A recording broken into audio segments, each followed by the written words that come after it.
Pengamen yang cacat syok saat tiba-tiba kaca mobil mewah terbuka dan pria tua berjas dari dalam berkata, "Kamu mirip sekali dengan anakku di rumah." Tak disangka mereka adalah... Halo sahabat, apa kabar semuanya? Sebelum masuk ke ceritanya, jangan lupa nyalakan subtitle dan subscribe terlebih dahulu ya. Matahari Jakarta sore itu bersikap kejam, memantulkan panasnya dari aspal yang lembab dan bodi mobil-mobil yang lalu lalang. Di bawah jembatan penyeberangan orang di kawasan Menteng, seorang pemuda bertongkat kayu duduk di atas kursi roda kecil yang sudah karatan. Ia adalah Dendi, usia 21 tahun, dengan mata yang menyimpan 1000 kenangan pahit meski usianya masih sangat muda. Di pangkuannya, terbaring sebuah biola tua yang lapuk, tapi masih terawat dengan baik. Itulah satu-satunya harta dan senjatanya melawan nasib. Demi sesuap nasi, bisiknya dalam hati, menarik napas dalam sebelum menempatkan dagu di biola. Ia menutup mata sejenak, mengasingkan diri dari bisingnya klakson dan cemooh tak kasat mata yang sering ia terima. Lalu, jemarinya yang berbakat mulai menari. Gesekan pertama menghasilkan nada sendu yang langsung memotong keriuhan jalanan. Ia memainkan lagu "Ibu" dari Iwan Fals, sebuah lagu yang ironis baginya, seorang anak yang tak pernah mengenal sosok ibu. Setiap nada yang keluar dari biolanya adalah sebuah doa, sebuah cerita, dan sebuah protes. Ia menggesek dengan penuh perasaan, seolah mencurahkan seluruh isi hatinya yang terluka.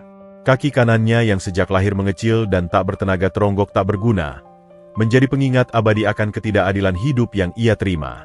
Beberapa orang lalu lalang, ada yang melemparkan koin dengan pandangan kasihan, ada yang berpura-pura tidak melihat, dan tak sedikit yang melirik sinis pada kaki cacatnya sebelum berlalu. Lagu sedih lagi. Den, bikin lapar aja, goda Rudi, pengamen lain yang sedang duduk di dekatnya sambil memetik gitar listriknya yang murah. Dendi membuka matanya, menyisipkan senyum getir. Lagu apa lagi yang mau dimainkan kalau bukan yang sedih? Hidup kita kan bukan komedi, Ruth. Ah, lo terlalu serius. Lagu cinta aja, biar yang lewat pada kasih duit. Kan lagi mesra-mesranya, balas Rudi sambil tertawa, mengangguk-angguk ke arah sepasang kekasih yang sedang berjalan bergandengan tangan. Buat orang sepertiku, lagu cinta itu fiksi, jawab Dendi pendek, sebelum kembali memejamkan mata dan tenggelam dalam melodinya. Ia menggesek lebih keras, seakan ingin melupakan rasa laparnya yang mulai menggerogoti. Dompet kain yang tergantung di pegangan kursi rodanya masih terlihat tipis. Hari ini, rezeki memang belum berpihak. Tiba-tiba, perhatiannya tertarik pada sebuah BMW hitam yang berhenti cukup lama di lampu merah. Mobil itu begitu mengkilap, berkilau di bawah sinar matahari, seperti sebuah istana yang bergerak. Jantung Dendi berdebar-debar. Mobil semewah itu biasanya memiliki penumpang yang bisa saja memberi uang lebih banyak. Tapi, rasa rendah dirinya juga muncul. Apakah mereka akan mengusirnya? Atau bahkan menertawakannya? Ah, sudahlah. Tidak ada ruginya dicoba. Gerutunya dalam hati, memberanikan diri. Dengan susah payah, ia mendorong roda kursinya mendekati mobil itu. Rasa gugup membuat tangannya berkeringat. Ia memutuskan untuk mengulang lagu "Ibu" dari awal, kali ini dengan lebih banyak emosi. Suara biolanya yang sendu berusaha menembus kaca mobil yang gelap. Ia tak bisa melihat siapa yang ada di dalamnya, tapi ia bisa merasakan ada sepasang mata yang menatapnya. "Tolonglah," bisiknya pelan, sambil terus menggesek. "Aku hanya butuh untuk makan malam ini." Di dalam mobil mewah itu, sebuah drama yang tak diduga sedang akan dimulai. Nada-nada sendu dari biola Dendi, tanpa ia sadari, sedang merobek dinding kenangan seorang pria yang selama ini hidup dalam kebohongan. Di dalam interior BMW hitam yang sejuk dan sunyi, terkunci dari hiruk-pikuk Jakarta di luar, duduklah Pak Bima. Di usianya yang ke-55, rambutnya telah memutih di pelipis, memberikan kesan bijaksana dan berwibawa. Jas Armani yang ia kenakan terlihat sempurna, tanpa satu lipatan pun. Tangannya yang terawat memegang erat tablet mahal. Matanya menyisir data-data grafik yang menentukan naik turunnya saham perusahaan miliknya.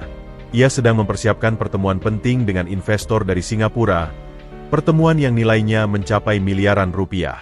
"Bapak, 5 menit lagi sampai di kantor," lapor sopirnya, Budi, yang setia telah mengemudikannya selama 10 tahun.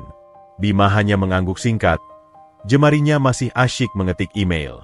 Baik, Bud. Langsung antar saya ke lantai 40. Rapatnya sudah menunggu. Tiba-tiba, sesuatu mengganggu konsentrasinya. Bukan klakson atau deru mesin, melainkan suara melodi yang sendu dan menyayat hati. Suara biola. Ia mengerutkan kening, sedikit kesal. Biasanya, ia mengabaikan pengamen. Baginya, mereka adalah bagian dari lanskap Jakarta yang harus ia toleransi namun tidak perlu ia hiraukan. Namun, ada sesuatu yang berbeda dengan melodi kali ini. Ada getar keputusasaan dan kedalaman emosi yang membuatnya tak bisa begitu saja berpaling. Tanpa disadari, jarinya berhenti mengetik. Dengan gerakan sedikit kesal, ia melirik keluar jendela. Pandangannya tertumbuk pada sosok pemuda di kursi roda, dengan kaki yang terlihat tak sempurna, sedang asyik memainkan biola tuanya. Lalu, ia melihat wajahnya. Seketika itu juga, napasnya tercekat, dadanya sesak, bagai ditinju oleh sebuah kenangan yang lama terpendam. Dunia di sekelilingnya seolah menghilang. Suara Budi, deru AC, bahkan meeting miliaran rupiahnya, semuanya lenyap. Wajah itu mustahil. Budi, suaranya serak, tiba-tiba. Tunggu. Bapak. Budi menoleh, bingung. Lampu sudah hijau. Mobil di belakang sudah mulai membunyikan klakson. Itu, lihat wajah pemuda itu. Bisik Bima, matanya tak lepas dari Dendi. Jantungnya berdebar kencang, berirama tidak karuan. Dia persis seperti Huda. Budi melirik ke arah Dendi. Matanya juga membelalak. Astaga, Bapak, benar juga. Mirip sekali dengan Tuan Huda. Tapi lebih tua, lebih lusuh, dan penuh penderitaan. Gumam Bima menyelesaikan kalimat Budi. Sebuah bayangan samar dari 21 tahun yang lalu meneror pikirannya. Bayi kembar yang lahir prematur. Salah satunya, yang kakinya tak sempurna, dinyatakan meninggal oleh istrinya, Maya, tak lama setelah lahir. Saat itu, ia sedang berada di luar kota untuk urusan bisnis. Ia hanya pulang membawa kabar duka dan sebuah pusara kecil. Tidak mungkin, Bima menggeleng, mencoba membuang pikiran gila itu. Itu pasti hanya kebetulan. Kebetulan wajah. Namun, semakin ia menatap, semakin ia yakin. Itu bukan sekadar mirip. Itu seperti Huda yang terlempar ke dalam kehidupan yang keras dan penuh derita. Garis alis, bentuk hidung, bahkan cara ia mengerutkan kening saat fokus, semuanya sama. Dendi, yang merasa diperhatikan, melirik ke arah mobil. Untuk sesaat, mata mereka bertemu. Dan dalam sekejap, Bima melihat sesuatu yang membuat dadanya semakin sesak. Di balik kepedihan dan keputusasaan di mata pemuda itu, ada cahaya yang persis seperti yang ia lihat di cermin setiap pagi. Cahaya dari darah dagingnya sendiri. Bapak, kita harus pergi. Rapat. Budi mencoba mengingatkan. Buka kacanya, Bud. Perintah Bima tiba-tiba. Suaranya bergetar. Bapak. Buka kacanya. Ulang Bima, lebih keras, dengan emosi yang tak bisa ia bendung lagi. Budi, meski bingung, menuruti perintah. Kaca jendela yang menghalangi mereka pun turun dengan halus. Dan bagi Dendi, suara mesin kaca yang turun itu seperti suara pintu takdir yang sedang terbuka, menuju sebuah jalan yang tak pernah ia bayangkan akan ia lalui. Suara mesin kaca yang turun dengan halus itu bagai sebuah sinyal yang memecah realitas kedua dunia yang berbeda. Bagi Dendi, suara itu adalah pertanda ancaman. Ia bersiap mental untuk diteriaki, diusir, atau mungkin diberi uang dengan cara yang menghinakan. Wajahnya yang semula terhanyut dalam melodi berubah tegang. Matanya menyipit waspada menatap jendela mobil yang semakin membuka, memperlihatkan sosok pria berjas rapi di dalamnya. Namun, yang terjadi sama sekali di luar perkiraannya. Alih-alih tatapan sinis atau gerakan tangan mengusir, yang ia lihat adalah sepasang mata yang berkaca-kaca. Mata seorang pria parubaya dengan wajah tegas. Namun saat ini dipenuhi oleh gejolak emosi yang tak terbendung. Udara ber-AC sejuk dari dalam mobil menyapu wajahnya yang berkeringat, membawa serta wangi parfum mahal yang asing baginya. Maaf, nak, suara pria itu keluar, parau dan bergetar, memecah keheningan yang tegang.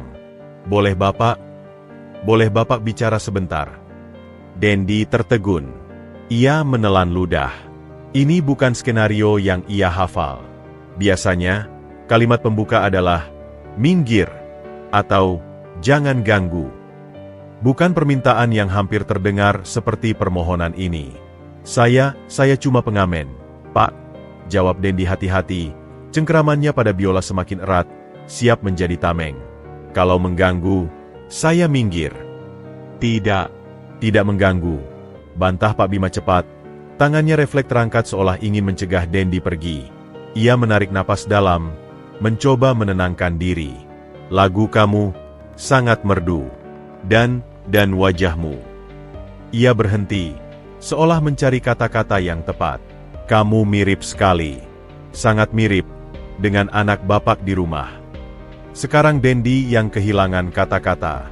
Mirip dengan anak orang kaya? Itu lelucon macam apa? Ia melihat dirinya. Baju lusuh, celana jeans sobek, kursi roda tua, dan kaki yang tak sempurna.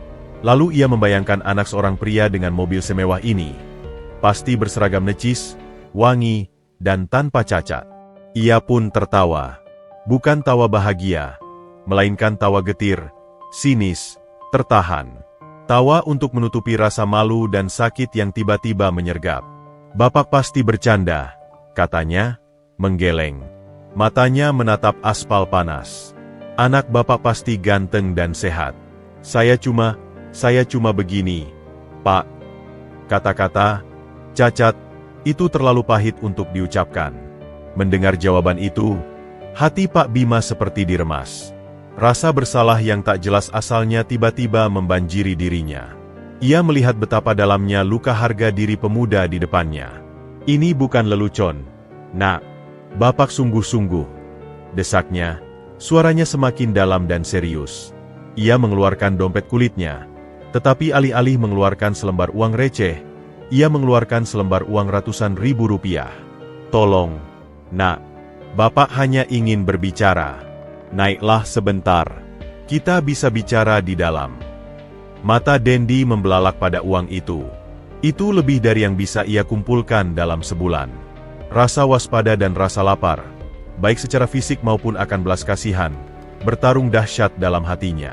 Ini tidak perlu, Pak, katanya, tapi matanya tak lepas dari uang itu. Ambil saja. Anggap saja sebagai bayaran karena Bapak sudah mengganggu waktumu. Bujuk Pak Bima, merogoh uang lain.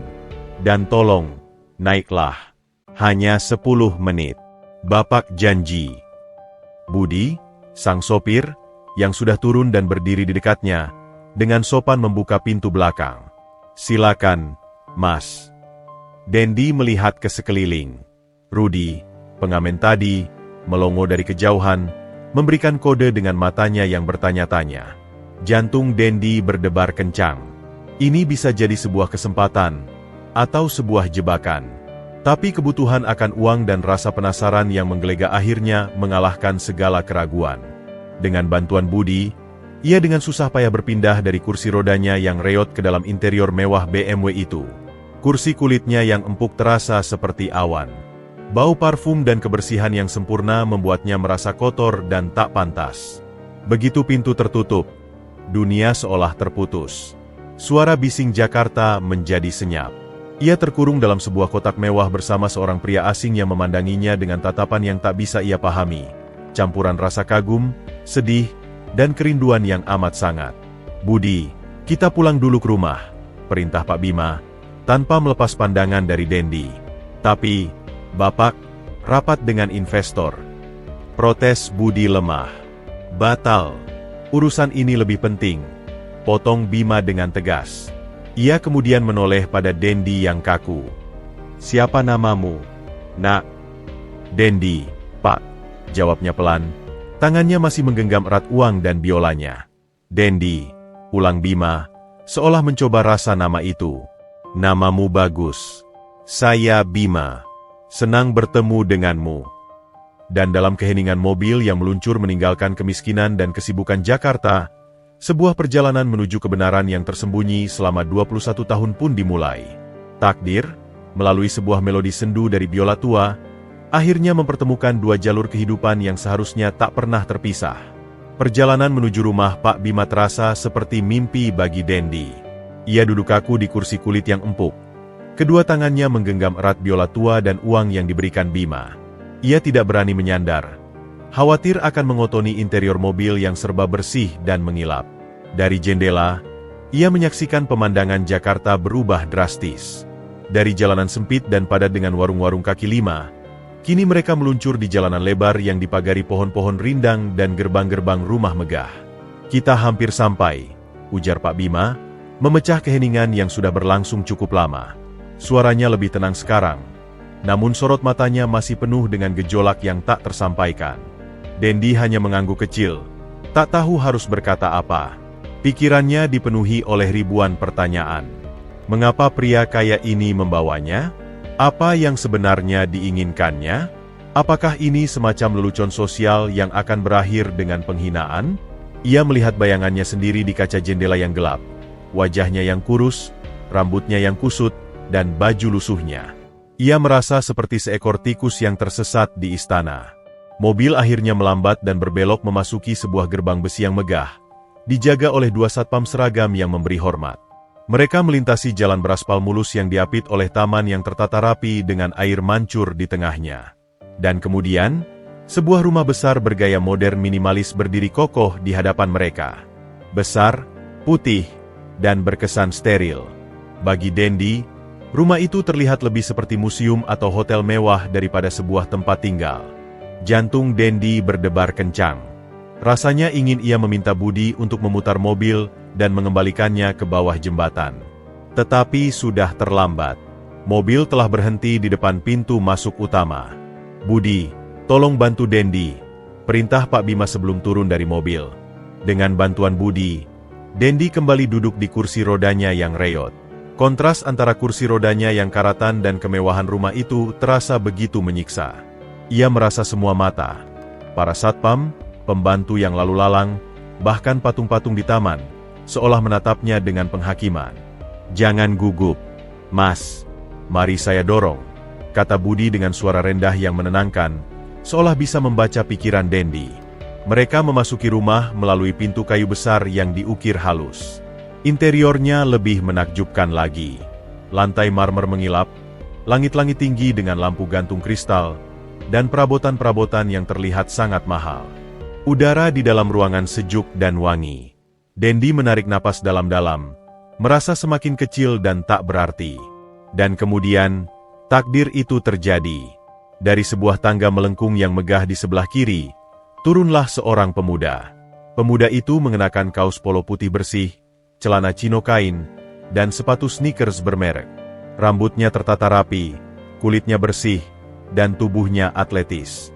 Ia sedang asyik memandangi ponsel mahal di tangannya. "Bapak sudah pulang," kata pemuda itu tanpa menengok. Suaranya ringan dan percaya diri. "Meetingnya cepat sekali hari." Kalimatnya terputus separuh ketika ia akhirnya mengangkat kepalanya. Matanya, yang berwarna sama dengan mata Dendi, terbuka lebar. Ponsel di tangannya nyaris terjatuh. Wajahnya yang tadinya santai berubah menjadi topeng yang membeku, dipenuhi oleh rasa tak percaya dan kebingungan yang total. Dendi juga sama. Darah di kepalanya seolah berhenti mengalir. Ia merasa seperti sedang berdiri, atau duduk, di depan sebuah cermin ajaib. Sebuah cermin yang memantulkan versi dirinya yang lain. Versi yang sehat, kaya, terawat, dan penuh kepercayaan diri. Garis alis, bentuk hidung, lekuk bibir, bahkan cara mereka membelalak saat terkejut. Semuanya identik. Hanya konteks kehidupan mereka yang berbeda. Siapa kamu?" gumam pemuda itu. Suaranya bergetar, hampir tak terdengar. Ia mengambil selangkah mendekat, matanya menyelidiki setiap inci wajah Dendi, seolah tak percaya pada penglihatannya sendiri. Dendi tak bisa menjawab. Mulutnya terbuka, tetapi tak ada suara yang keluar. Ia hanya bisa memandangi bayangannya sendiri yang hidup. Pak Bima, yang telah menyaksikan pertemuan dramatis ini, akhirnya berbicara. Suaranya berat, penuh dengan emosi yang tertahan selama 21 tahun. "Huda," kata Bima, memanggil nama anaknya. Ia berjalan mendekati kedua pemuda itu, matanya berpindah dari satu wajah ke wajah lainnya, semakin yakin dengan firasatnya. Huda, ini adalah Dendi. Ia berhenti sejenak, menarik napas. Dan aku punya firasat-firasat yang kuat, bahwa dia mungkin adalah saudaramu. Kata, saudaramu, menggantung di udara yang mendadak menjadi sangat tegang. Huda, si pemuda dari dunia sempurna, tertawa pendek, tertahan, penuh dengan penyangkalan. Saudara? Bapak bercanda, ya? Protes Huda, suaranya meninggi.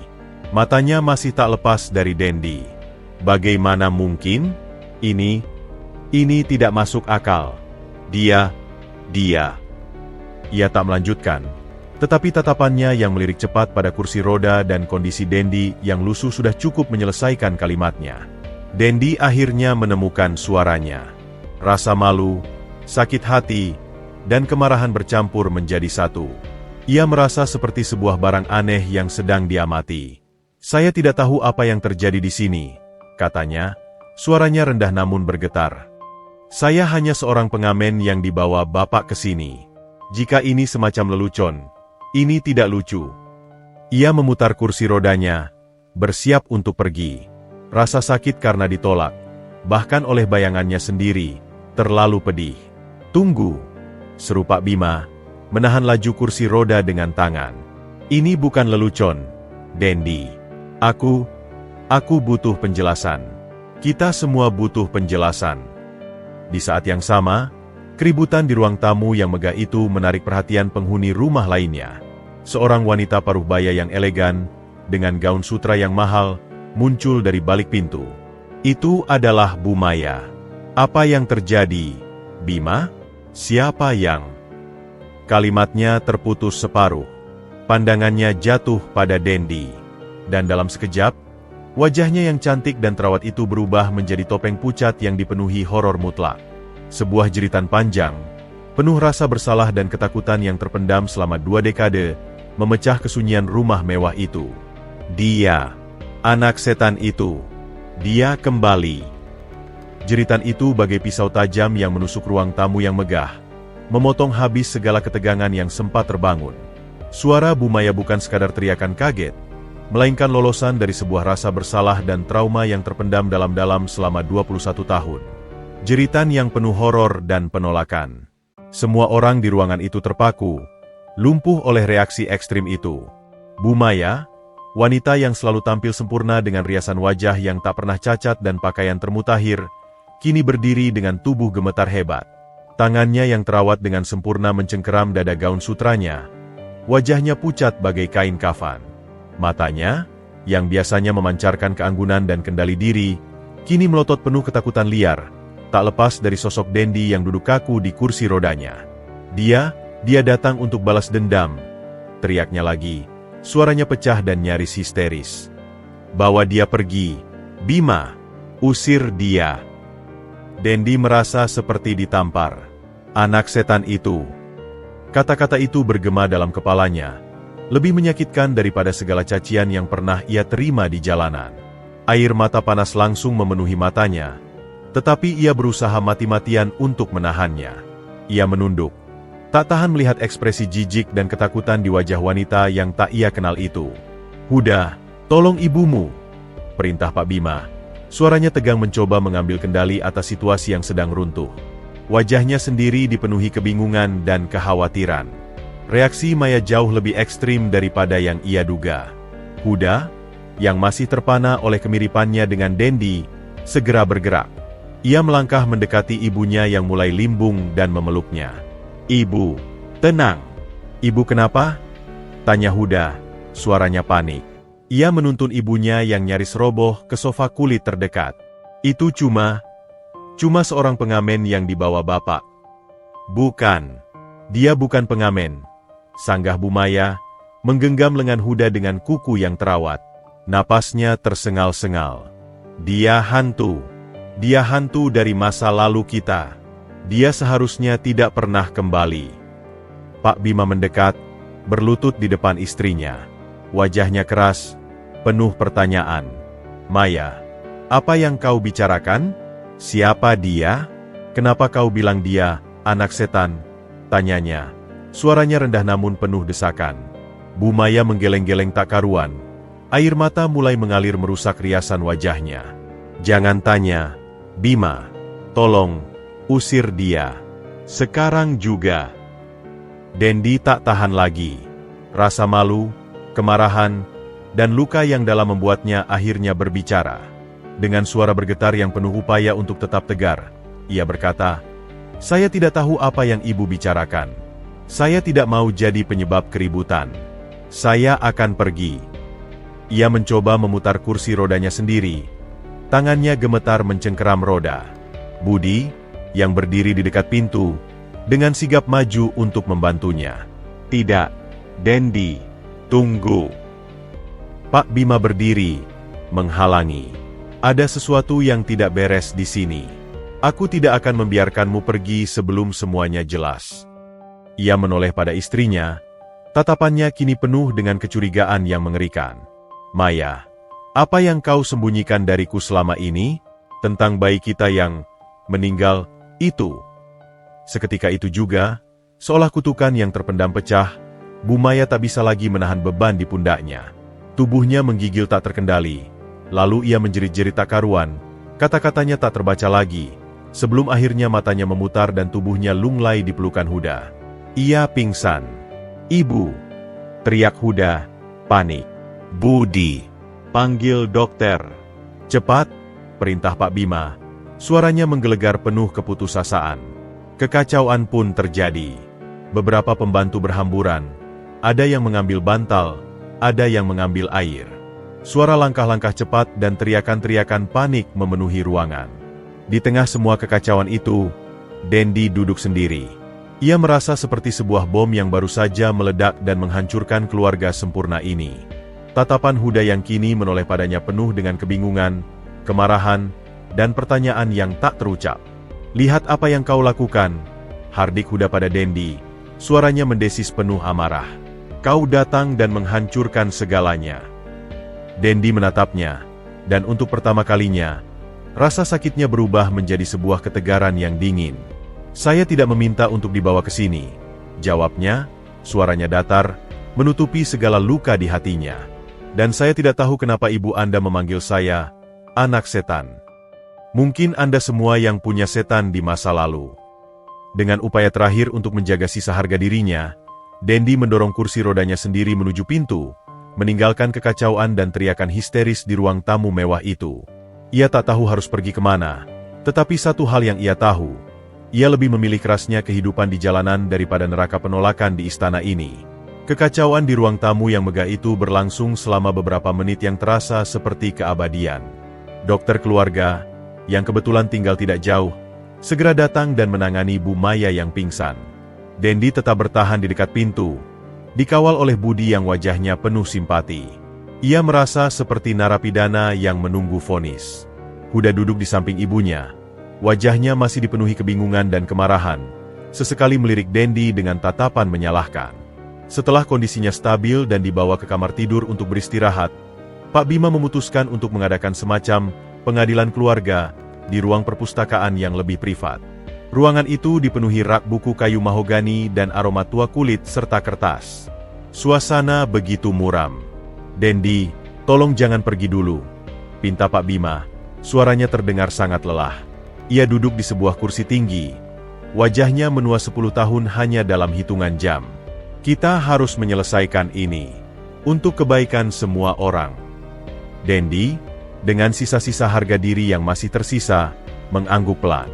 Ia meletakkan biola tuanya di pangkuannya, seperti sebuah jangkar di tengah badai yang ia hadapi.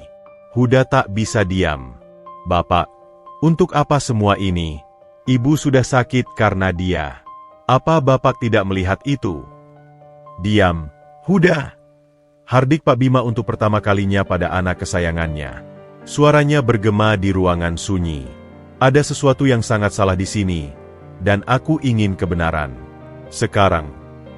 Beberapa saat kemudian, Bu Maya masuk, didampingi oleh dokter. Wajahnya pucat dan tanpa riasan, terlihat rentan dan tua. Ia menghindari kontak mata dengan siapapun, terutama Dendi. Ia duduk di kursi paling jauh, menggenggam sapu tangan dengan erat. "Maya," mulai Pak Bima. Suaranya lebih lembut namun tetap penuh tekad. "Aku menanyaimu sekali lagi, sebagai suamimu selama 25 tahun. Siapa pemuda ini? Dan apa hubungannya dengan bayi kita yang meninggal 21 tahun yang lalu?" Bu Maya menggigil. Air mata mulai menetes lagi tanpa suara. Ia melihat ke arah Dendi, dan untuk sesaat, Dendi melihat bukanlah kebencian atau ketakutan, melainkan sebuah kesedihan dan penyesalan yang begitu dalam hingga membuatnya hampir tercekat. "Jawab aku, Maya," desak Bima. Akhirnya, setelah melalui pergulatan batin yang hebat, Bu Maya berbicara dengan suara parau yang hampir tak terdengar. Dia tidak meninggal." Huda terkesiap. "Apa, Ibu?" "Dia tidak meninggal," ulang Bu Maya, sedikit lebih keras. "Dia, anak kita. Anak kembar Huda." Ruang perpustakaan itu senyap bagai kuburan. Pernyataan itu, meski sudah diduga oleh Bima dan Dendi, tetap saja mengejutkan. Huda terduduk lemas di kursinya. Wajahnya pucat. "Lalu, di mana dia selama ini? Mengapa kau bilang dia meninggal?" tanya Bima. Suaranya bergetar menahan amarah dan rasa sakit. Bu Maya menutup mata, seolah tak tega melihat reaksi mereka. Aku yang membawanya pergi." Suaranya bergetar hebat. "Setelah melahirkan, ketika kau masih di luar kota, aku melihatnya. Kaki kecilnya yang tidak sempurna. Dokter bilang itu karena posisi yang salah dalam kandungan, tekanan cacat sejak lahir." Setiap kata seperti pukulan bagi Dendi. Ia menggenggam biolanya sampai knuklenya memutih. "Keluargaku, ibuku," mereka bilang. "Seorang anak cacat adalah aib. Sebuah kutukan bagi keluarga." Mereka bilang, lebih baik dia tidak ada." Isakannya semakin menjadi. "Aku takut, Bima. Aku takut kau akan malu. Aku takut masyarakat akan menertawakan kita. Aku jadi lemah." "Jadi apa yang kau lakukan?" potong Bima. Wajahnya semakin pucat. Pada suatu malam, aku membawanya. Hanya dengan kain lampin. Aku pergi dan meninggalkannya di depan sebuah panti asuhan di daerah kumuh. Lalu aku pulang dan bilang padamu bahwa dia meninggal karena komplikasi." Ia menatap suaminya. Matanya memohon ampun. "Aku menyesal, Bima. Setiap hari selama 21 tahun ini, aku menyesal. Aku melihat bayangannya di mana-mana. Dan ketika aku melihatnya hari ini, aku seperti melihat hantu." Kebenaran yang pahit itu akhirnya tergambar jelas. Dendi duduk terdiam. Matanya kosong menatap lantai. Semua rasa sakit, perjuangan, dan kesendiriannya selama ini memiliki wajah dan nama, rasa malu seorang ibu. Jadi, itulah alasannya. Ia ditolak, dibuang, dan dihakimi bahkan sebelum ia memiliki kesempatan untuk hidup, hanya karena kakinya yang tak sempurna. Sebuah alasan yang begitu dangkal dan kejam, namun telah membentuk seluruh kehidupannya yang getir. Dengan suara hampa yang membuat semua orang merinding, Dendi akhirnya berbicara. "Jadi," katanya, perlahan mengangkat kepalanya. Matanya yang basah namun penuh ketegaran menatap langsung Bu Maya untuk pertama kalinya. "Selama 21 tahun, saya hidup sebagai pengamen, tidur di emperan toko, dan bertahan dari hinaan, semuanya karena ibu malu memiliki anak cacat." Kalimat itu menggantung di udara, penuh dengan kepedihan yang tak terbantahkan. Tak ada yang bisa menjawab. Bahkan Huda, yang tadinya marah, kini hanya bisa menunduk, malu oleh kebenaran yang keji yang baru saja terungkap. Kebenaran telah diungkap, namun, luka yang ditimbulkannya, baru saja mulai berdarah. Udara di ruang perpustakaan yang megah itu terasa padat, bagai penuh dengan hantu-hantu kebohongan yang baru saja dibongkar. Pengakuan Bu Maya menggantung di antara mereka, sebuah racun yang perlahan-lahan menyebar dan melumpuhkan setiap orang di ruangan itu. Dendi adalah yang pertama merasakan efeknya secara penuh. Kata-kata ibunya, aib, kutukan, lebih baik dia tidak ada, bergema dalam kepalanya, lebih menyakitkan daripada cacian manapun yang pernah ia terima di jalanan. Dengan wajah yang tiba-tiba menjadi dingin dan hampa, Dendi memandang Bu Maya. Air matanya telah mengering, digantikan oleh sebuah penerimaan yang pahit akan sebuah kenyataan yang lebih kejam dari yang pernah ia bayangkan. Jadi, ucapnya, suaranya datar dan tanpa emosi, namun setiap kata terasa seperti sabetan cambuk. Selama 21 tahun, saya hidup sebagai pengamen, tidur di perantoko, dan bertahan dari hinaan, semuanya karena ibu malu memiliki anak cacat. Bu Maya tak bisa menahan isakannya. Ia menutup wajah dengan kedua tangannya. Tubuhnya terguncang oleh rasa malu dan penyesalan yang tak terbendung. Aku minta maaf. Nak, aku. Tapi Dendi sudah tak ingin mendengarnya. Ia memutar kursi rodanya, membelakangi keluarga yang baru saja ia temukan, keluarga yang telah membuangnya.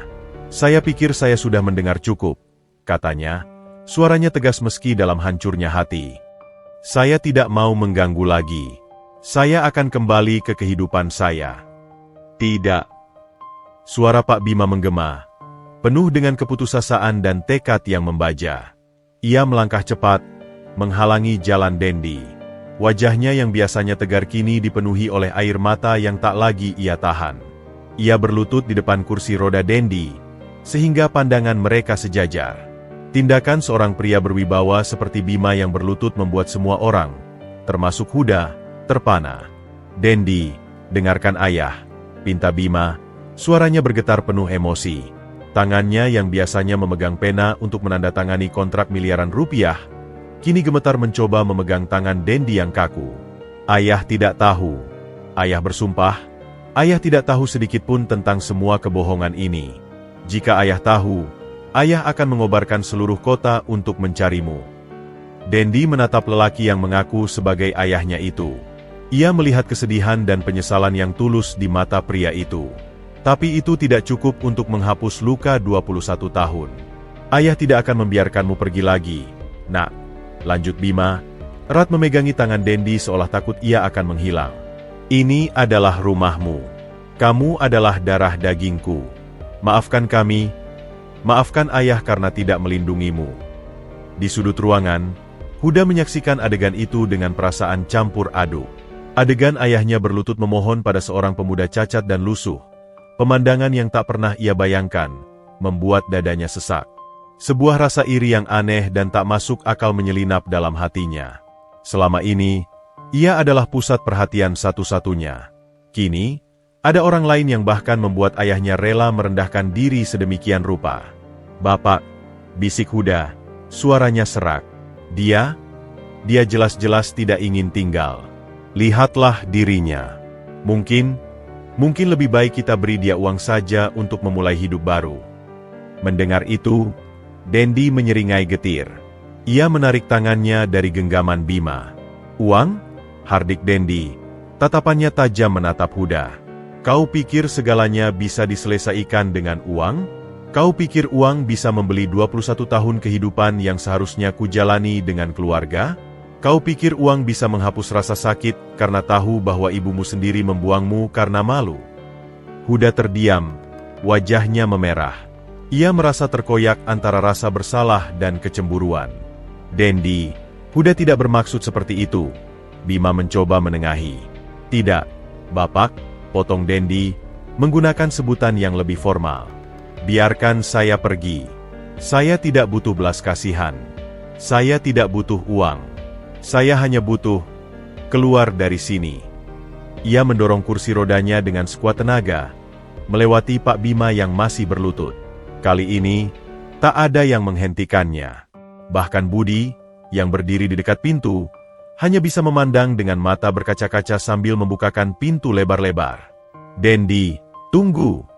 Teriak Pak Bima, bangkit dari berlututnya.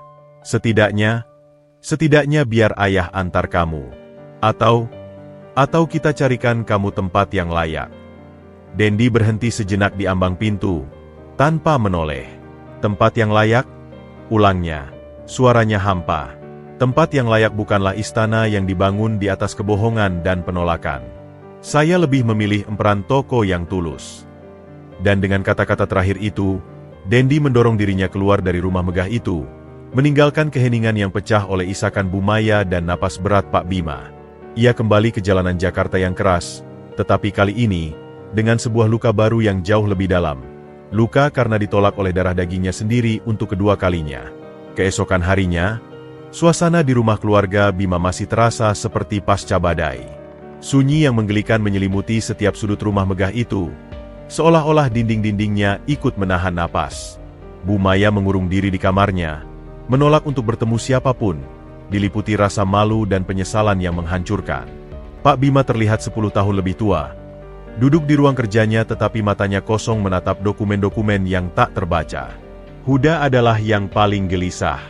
Ia berjalan mondar-mandir di kamarnya yang luas. Perasaannya bagai tambang tarik-menarik. Di satu sisi, ia merasakan belas kasihan yang dalam pada Dendi. Bayangkan, hidup sebagai pengamen cacat, ditolak oleh keluarga sendiri. Tapi di sisi lain, sebuah perasaan tidak enak yang lebih gelap menggerayangi hatinya. Dia kembali, dan bapak berlutut untuknya. Pikiran itu tak mau pergi. Adegan ayahnya yang begitu rendah hati memohon pada Dendi membekas di benaknya. Selama 21 tahun, Huda adalah putra tunggal, penerus tunggal, pusat perhatian. Kasih sayang dan warisan Bima adalah miliknya, tak terbantahkan. Kini, tiba-tiba muncul seorang pengamen cacat yang berbagi darah yang sama, dan secara ajaib langsung merebut simpati dan perhatian ayahnya. Tapi dia menderita. Huda, kau harus mengerti, bisik suara hati nuraninya. Tapi dia mengancam posisimu, balas sebuah suara lain, lebih dalam dan lebih egois. Lihat saja, bapak sudah begitu terobsesi dengannya. Apa berikutnya? Bagian dari perusahaan? Warisan? Keraguan dan kecemburuannya menemukan tempat persemaian yang subur ketika paman dari pihak ibunya, Paman Rendra, datang untuk menjenguk. Rendra, yang selalu memiliki kepentingan dalam bisnis keluarga, adalah seorang yang licik dan oportunis. Duduk. Hud, kau terlihat stres, ujar Rendra sambil menyandarkan tubuh di sofa kulit. Bagaimana tidak, Paman? Semuanya kacau. Ibu sakit, bapak tidak bisa berpikir jernih, dan ada orang asing yang tiba-tiba mengklaim sebagai saudara saya. Klaim? Rendra menaikkan satu alis. Dari cerita ibumu, sepertinya itu benar, sayangnya. Tapi lihatlah keadaannya, Paman. Protes Huda, suaranya semakin tinggi. Dia cacat, miskin, tidak berpendidikan. Apa bapak akan benar-benar menerimanya?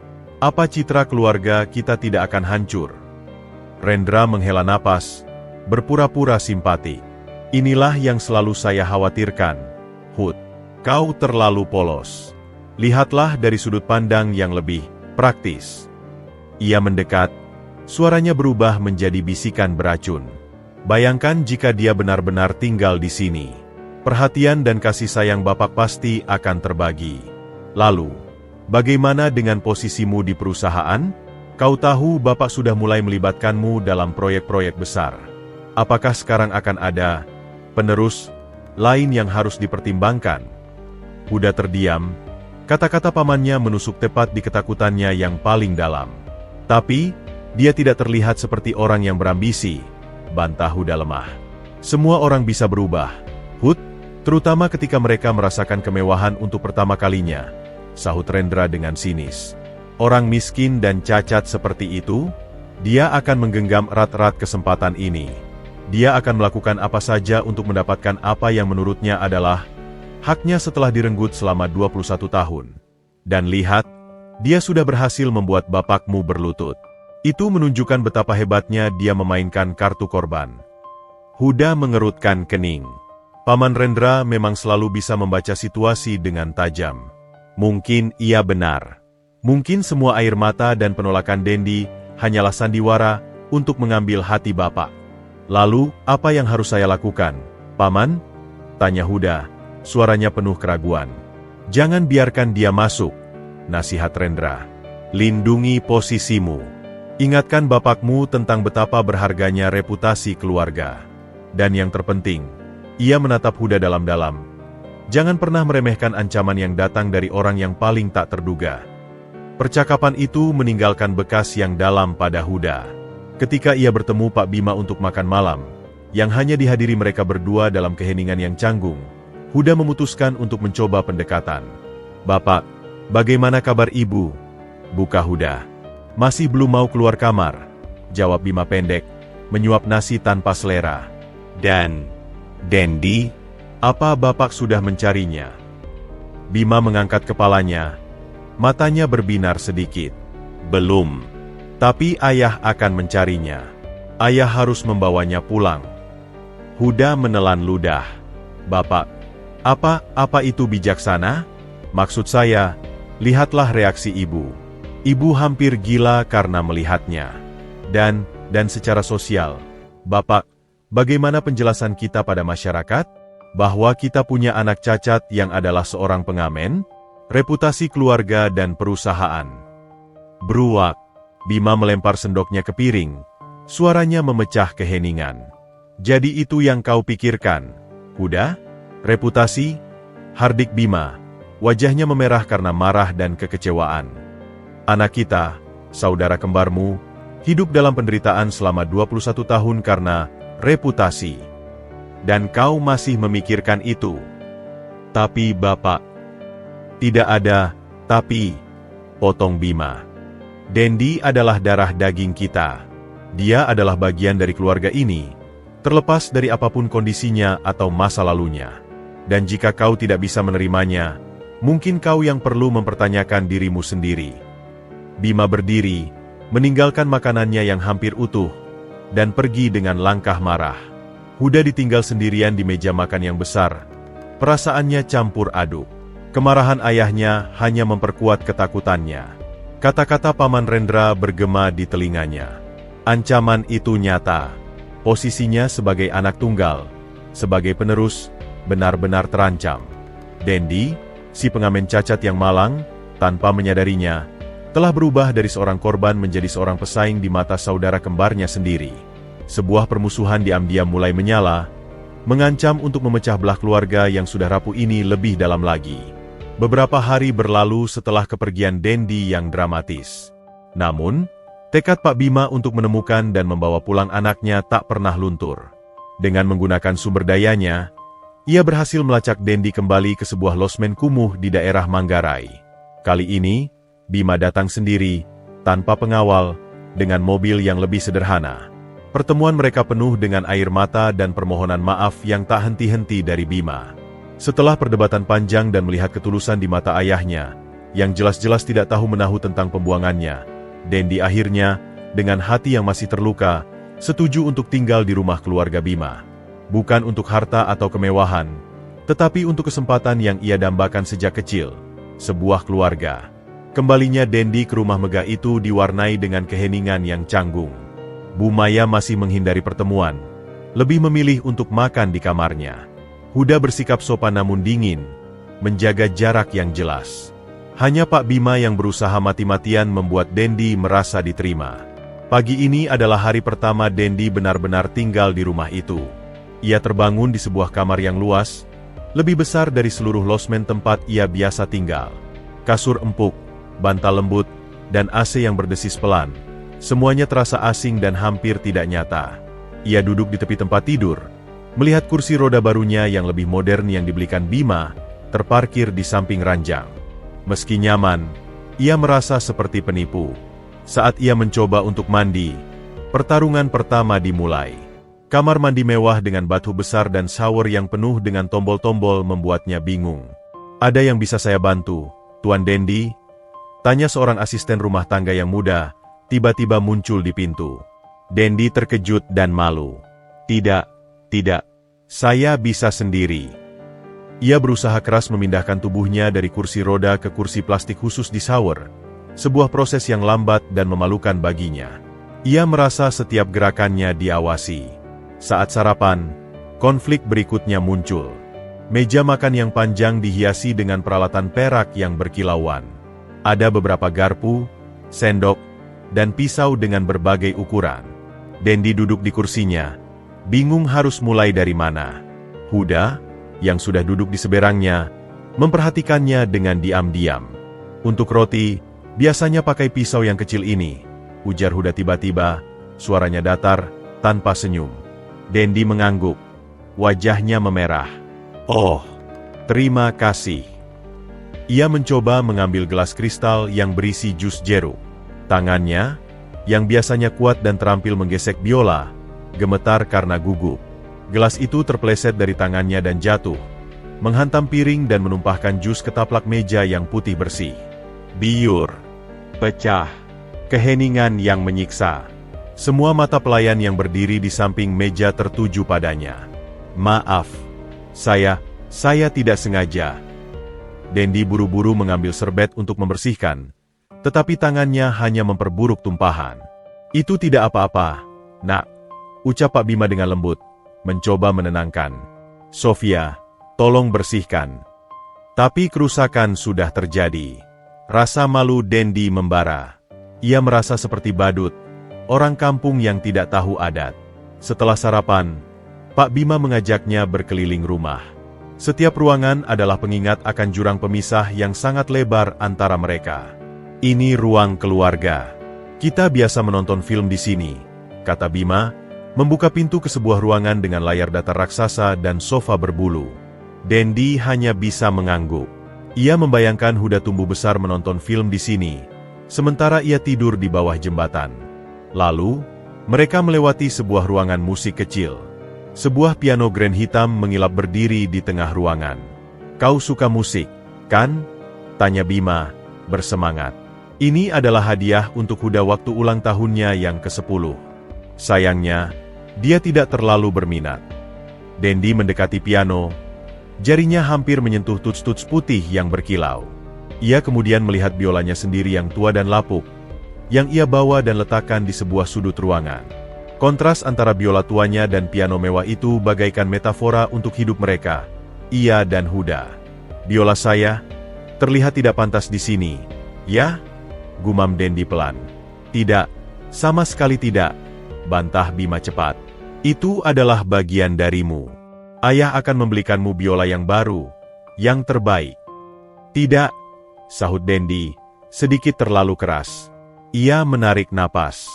Maksud saya, biola ini sudah menemani saya melalui masa-masa tersulit. Saya tidak ingin menggantinya. Bima mengangguk, memahami. Baik, nak, apa adanya.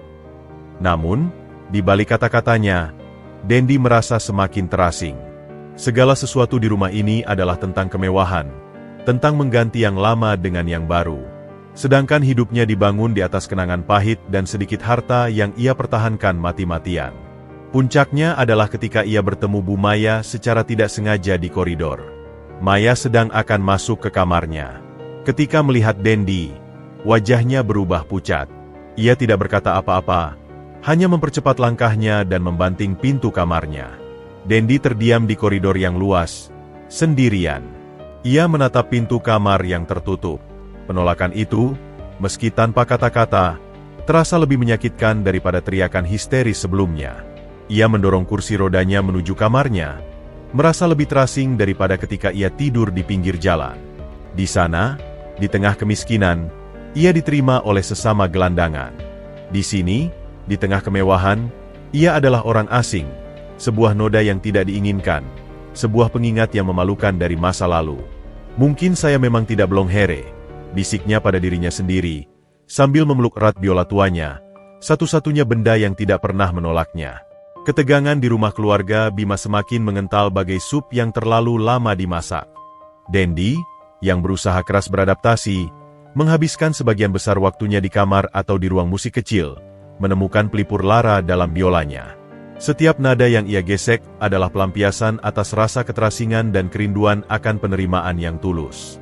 Suatu sore, ketika Dendi sedang asyik berlatih di ruang musik, Paman Rendra datang, sekadar untuk bersilaturahmi. Seperti biasa, ia langsung mencari Huda yang sedang duduk sendiri di balkon, menatap halaman taman yang tertata rapi dengan pandangan kosong. Huda, kenapa wajahmu muram sekali? Tanya Rendra, mengambil kursi di sebelah keponakannya tanpa menunggu undangan. Masih memikirkan kehadiran baru di rumah ini. Huda menghela napas berat. Apa yang harus kulakukan? Paman, Bapak jelas-jelas memihaknya. Setiap hari, yang dibicarakan hanya Dendi ini, Dendi itu. Dendi butuh ini. Ayah akan belikan Dendi itu. Suaranya penuh kegetiran. Dia bahkan membelikannya kursi roda listrik yang canggih. Padahal katanya dia tidak mau mengganti yang lama. Rendra mengangguk-angguk, seolah sangat memahami. Sudah kuduga. Ini baru permulaan, Hud. Lihat saja. Perlahan-lahan dia akan merebut semuanya. Kasih sayang bapakmu, perhatian, dan akhirnya warisan. Huda mengerutkan kening. Rasa tidak nyaman mulai menggeliat dalam hatinya. Tapi, dia memang anak kandung bapak juga, Paman. Mungkin memang haknya. Hak. Rendra mendecak, berpura-pura terkejut. Hak apa? Hak untuk dibuang? Ya, itu memang sudah terjadi. Tapi hak untuk datang dan mengacaukan keluarga yang sudah mapan? Hak untuk membuat ibumu sendiri sakit-sakitan? Hak untuk membuatmu, anak yang sudah membesarkan nama keluarga ini, merasa seperti orang asing di rumah sendiri. Setiap pertanyaan Rendra seperti palu yang mematikan rasa bersalah Huda dan menempa ketakutannya menjadi kemarahan. Ibu memang belum bisa menerimanya, gumam Huda. Tentu saja tidak. Bayangkan trauma yang dialami ibumu.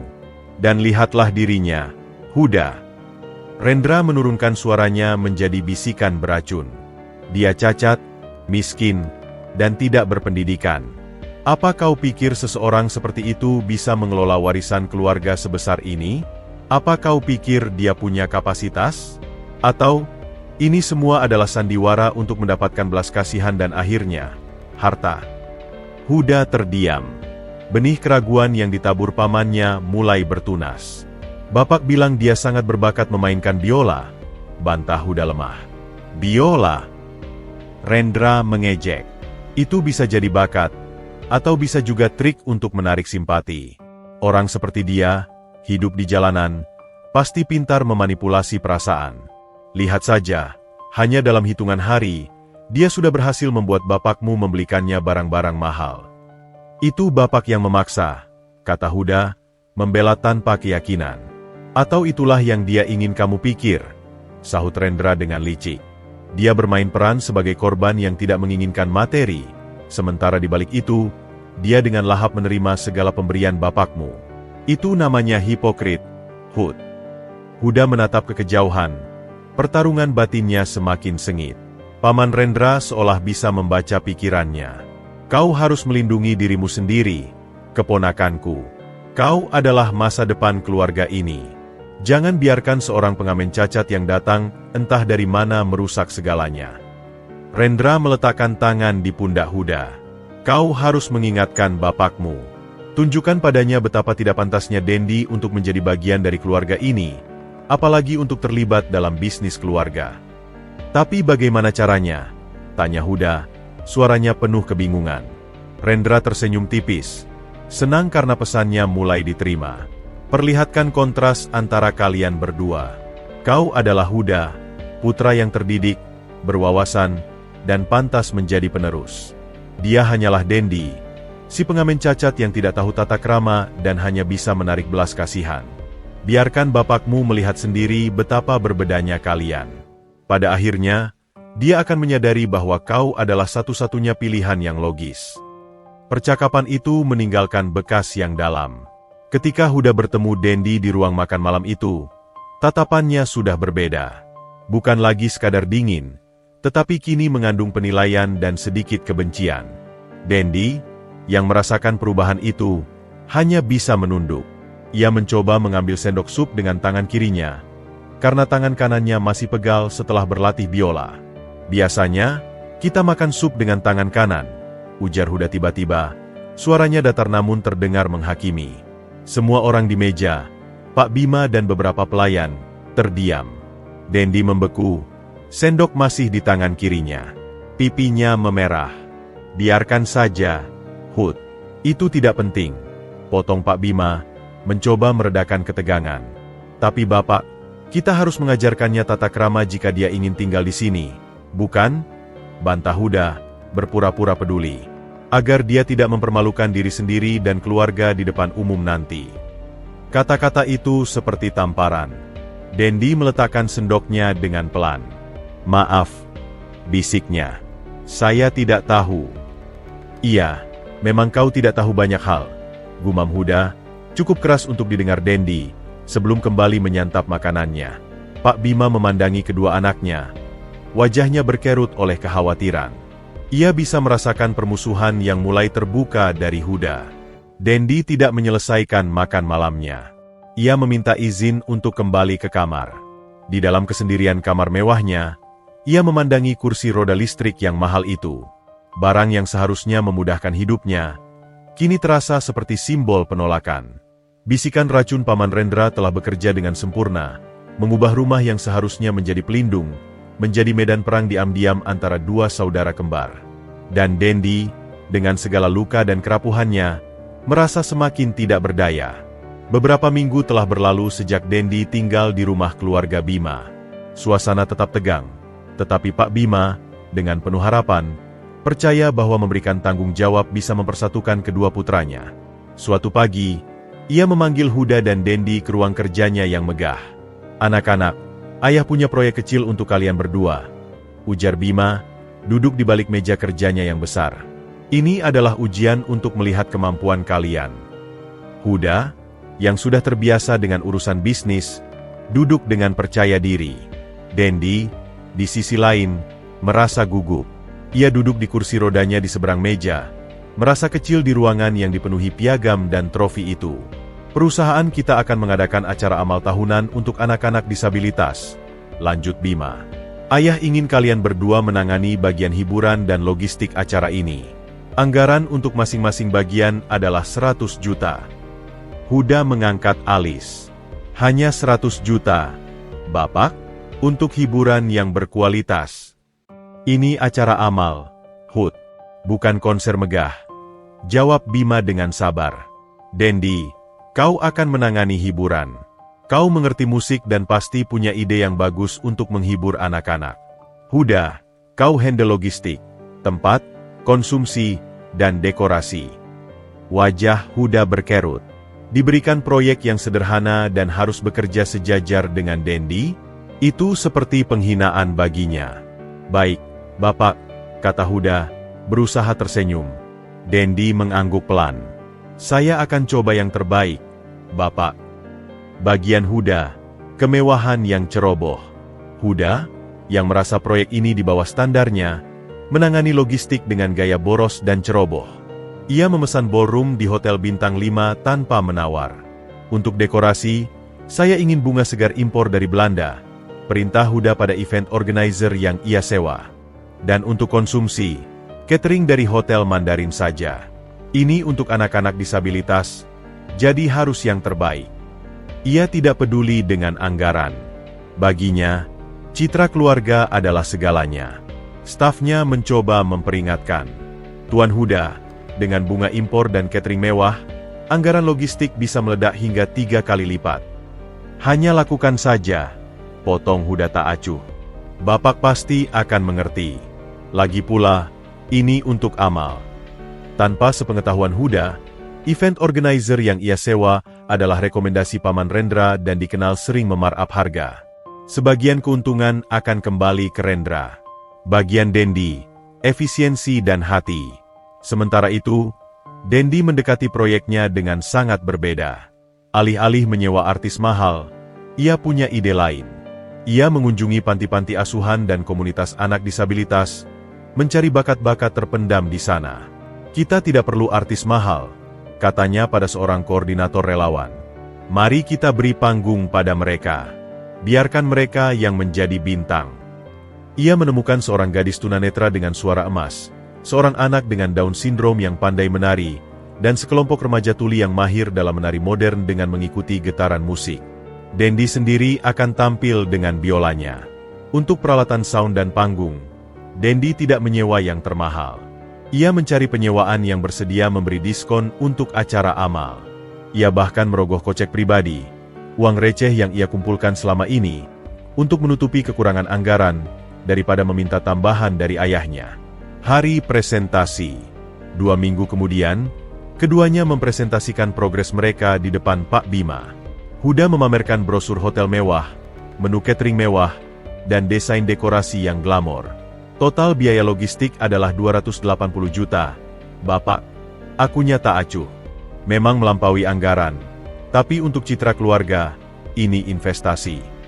Bima mengerutkan kening. Huda, ini acara amal, bukan pesta pernikahan. Kau tidak perlu berlebihan. Saat giliran Dendi, ia menunjukkan proposal sederhana. Total biaya hiburan adalah 95 juta. Bapak, saya menyisakan 5 juta untuk cadangan tak terduga. Ia menjelaskan konsep panggung inklusif di mana anak-anak disabilitas akan menjadi bintang utama. Bima terkesima. Kau menggunakan sisa anggaran, dan bahkan kau menggunakan uang pribadimu, tanyanya, melihat catatan pengeluaran. Dendi menunduk malu. Hanya sedikit, Bapak. Saya rasa itu lebih baik daripada membebani perusahaan. Hasil yang mengejutkan. Hari pelaksanaan acara tiba. Acara Dendi berlangsung mengharukan dan penuh makna. Penampilan anak-anak disabilitas itu menyentuh hati semua tamu. Donasi mengalir deras. Sebaliknya, bagian logistik Huda kacau balau. Bunga impor layu karena cuaca panas. Makanan mewah dari catering tidak cocok untuk sebagian anak dengan kondisi khusus, dan biaya yang membengkak membuat Bima geram. Dalam pertemuan evaluasi, Bima marah besar pada Huda. 280 juta untuk logistik yang berantakan. Sementara Dendi, dengan anggaran terbatas, justru menghasilkan acara yang sangat berarti. Huda, yang merasa dipermalukan, tak bisa menerima kenyataan. Saat mereka berdua sendirian di ruang musik, amarahnya meledak. Kau pikir kau hebat, ya? Hardik Huda pada Dendi. Bermain peran anak baik dengan anggaran minim sehingga aku terlihat boros. Dendi terkejut. Saya tidak bermain apa-apa, Hud. Saya hanya melakukan yang terbaik dengan apa yang ada. Jangan pura-pura suci, bentak Huda. Aku tahu kau cuma mencari-cari cara untuk membuatku terlihat buruk di mata Bapak. Kau iri karena aku yang selalu menjadi anak emas. Dendi menarik napas dalam. Aku tidak pernah menginginkan posisimu, Huda. Aku hanya ingin diterima. Diterima. Huda mendekat, wajahnya penuh kebencian. Kau tidak akan pernah benar-benar diterima di sini. Kau dan biola tua sialan itu seharusnya tetap di jalanan. Kata-kata itu seperti pisau yang menancap di hati Dendi. Ia memandangi saudara kembarnya, dan untuk pertama kalinya, rasa sakit itu berubah menjadi kekecewaan yang dalam. Tanpa berkata apa-apa, Dendi memutar kursi rodanya dan meninggalkan ruangan. Konflik pertama mereka telah usai, dengan Dendi sebagai pemenang secara objektif, tetapi dengan hati yang semakin terluka. Dan Huda, yang kalah, kini dipenuhi oleh rasa malu dan kebencian yang siap meledak kapan saja. Ketegangan yang sudah lama mendidih, akhirnya mencapai titik didihnya. Kekalahan Huda dalam proyek amal itu menjadi luka yang terus menganga di egonya. Bisikan racun Paman Rendra semakin sering datang, menggiringnya pada sebuah keputusan yang gegabah. Rendra meyakinkannya bahwa satu-satunya cara untuk mengembalikan posisinya adalah dengan menjatuhkan kredibilitas Dendi di mata Pak Bima. Sulit untuk mempercayai seseorang yang hidup dari belas kasihan. Hud, bisik Rendra suatu sore di kamar Huda. Mereka terbiasa memutar keadaan untuk bertahan hidup. Kau harus membuka topengnya. Huda, yang dipenuhi oleh rasa malu dan kecemburuan, akhirnya termakan hasutan itu. Ia menyusun sebuah rencana yang keji. Ia akan menuduh Dendi mencuri dana proyek amal. Sebuah tuduhan yang sulit dibantah bagi seseorang dengan latar belakang seperti Dendi. Malam itu, keluarga Bima sedang makan malam bersama di ruang makan mewah. Suasana masih terasa kaku. Bu Maya hadir, meski duduk paling jauh dari Dendi dan hampir tidak menyentuh makanannya. Pak Bima mencoba mencairkan suasana dengan membicarakan kesuksesan acara amal. Dendi, ayah sangat bangga dengan ide brilianmu, puji Bima sambil tersenyum. Banyak donatur yang terharu dan berjanji akan mendukung yayasan kita secara berkelanjutan. Dendi tersenyum kecil, senang bisa berkontribusi. Terima kasih, Bapak. Itu berkat semua anak-anak hebat yang mau tampil. Huda, yang duduk di seberang, menyeringai dingin. Iya, memang brilian, terutama dalam hal mengelola keuangan. Bima menangkap nada sinis dalam suara Huda. Apa maksudmu, Huda? Huda meletakkan sendok dan garpunya, bersiap untuk memulai drama yang ia rencanakan. Saya baru saja memeriksa ulang laporan keuangan proyek hiburan. Ada yang tidak beres, Bapak. Dendi membeku. Apa? Apa yang tidak beres? Huda mengeluarkan sebuah folder dari tasnya. Menurut laporan ini, ada dana sebesar 20 juta yang tidak jelas pertanggungjawabannya. Uang itu seharusnya untuk sewa peralatan sound, tapi faktanya, perusahaan penyewaan yang tercatat di sini tidak pernah menerima pesanan dari kita. Pak Bima mengerutkan kening. Apa? Beri saya lihat itu. Dendi terlihat bingung dan panik. Itu tidak mungkin. Saya sudah menyerahkan semua bukti pembayaran dan kwitansi pada bagian keuangan. Kwitansi palsu bisa dibuat dengan mudah, bukan? Tuduh Huda. Tatapannya tajam menatap Dendi. Terutama oleh seseorang yang terbiasa hidup di jalanan dan harus pintar berimprovisasi untuk bertahan hidup. Dendi terkesiap. Wajahnya memucat. Kau menuduh saya mencuri? Aku tidak menuduh. Aku hanya menyampaikan fakta, sahut Huda dingin. 20 juta hilang. Dan kau adalah penanggung jawab proyek itu. Kau juga yang ngotot menggunakan anggaran seminimal mungkin, bahkan sampai pakai uang pribadi. Itu sangat berlebihan, tidak wajar. Kecuali, itu semua hanya kedok untuk menutupi yang kau curi. Huda, itu cukup. Hardik Pak Bima, berdiri dari kursinya. Kau tidak bisa menuduh sembarangan. Tanya saja dia, Bapak. Balas Huda, juga berdiri. Mana bukti bahwa uang itu benar-benar digunakan? Atau jangan-jangan uang pribadi yang dia keluarkan itu juga berasal dari kantong kita? Dendi menggigil. Bukan karena takut, tapi karena kemarahan dan rasa sakit yang luar biasa. Air matanya mulai menggenang, tetapi ia berusaha menahannya. Saya tidak mencuri, katanya. Suaranya bergetar namun jelas. Saya punya semua bukti transaksi. Saya simpan baik-baik karena saya tahu betapa berharganya uang itu. Tentu saja kau akan bilang begitu, sergah Huda sinis. Kau pikir Bapak akan mempercayai pengamen cacat seperti kamu atau anak kandungnya yang sudah membantunya membesarkan perusahaan ini? Kalimat itu adalah pukulan terakhir. Dendi memandang Huda, dan untuk pertama kalinya, cahaya harapan di matanya padam. Ia melihat Bu Maya yang hanya dia membisu, tak membelanya. Ia melihat raut keraguan sekilas di wajah Pak Bima. Itu terlalu menyakitkan. Dengan suara yang menggeledah jiwa, Dendi akhirnya meledak. Aku tidak butuh uangmu, teriaknya. Suaranya pecah dan penuh kepedihan. Tangis yang lama ia pendam akhirnya tumpah. Aku tidak pernah meminta dibawa ke sini. Aku tidak pernah meminta menjadi bagian dari keluarga sempurna yang ternyata penuh dengan racun dan kebencian ini. Semua orang terpana. Bahkan Huda mundur selangkah.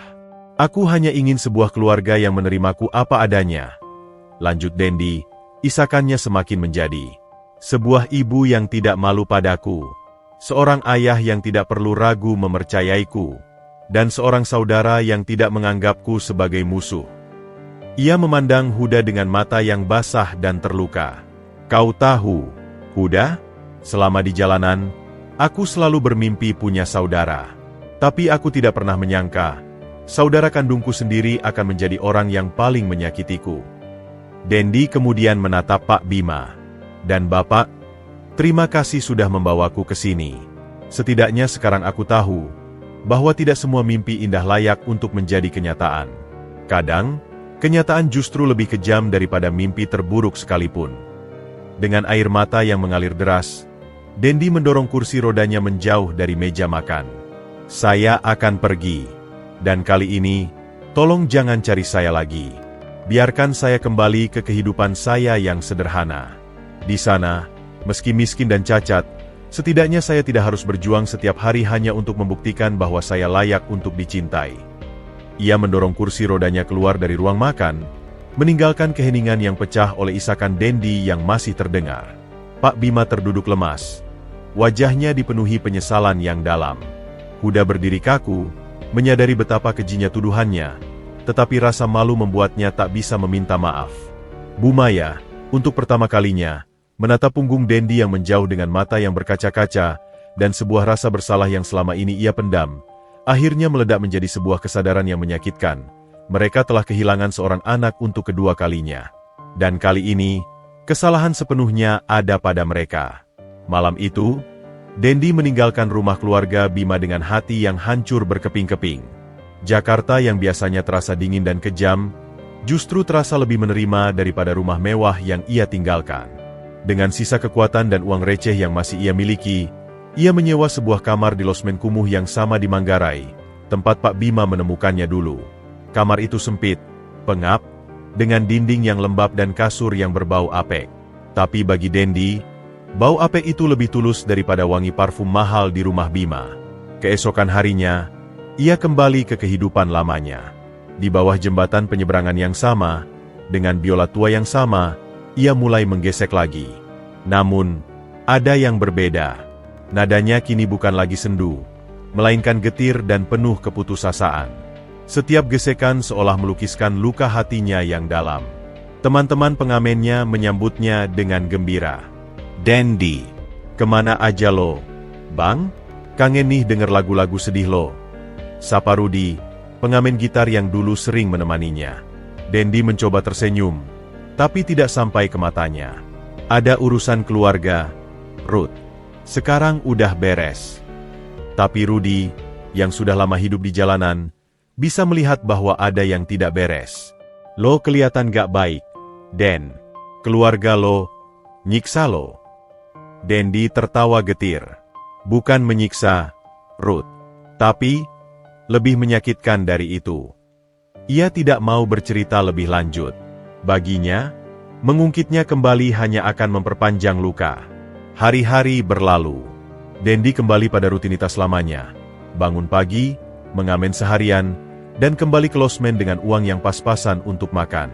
Namun, jiwa yang dulu teguh kini retak. Ia sering terlihat melamun, dan nadanya kehilangan jiwa. Bahkan orang-orang yang lewat pun bisa merasakan aura keputusasaan yang menyelimutinya.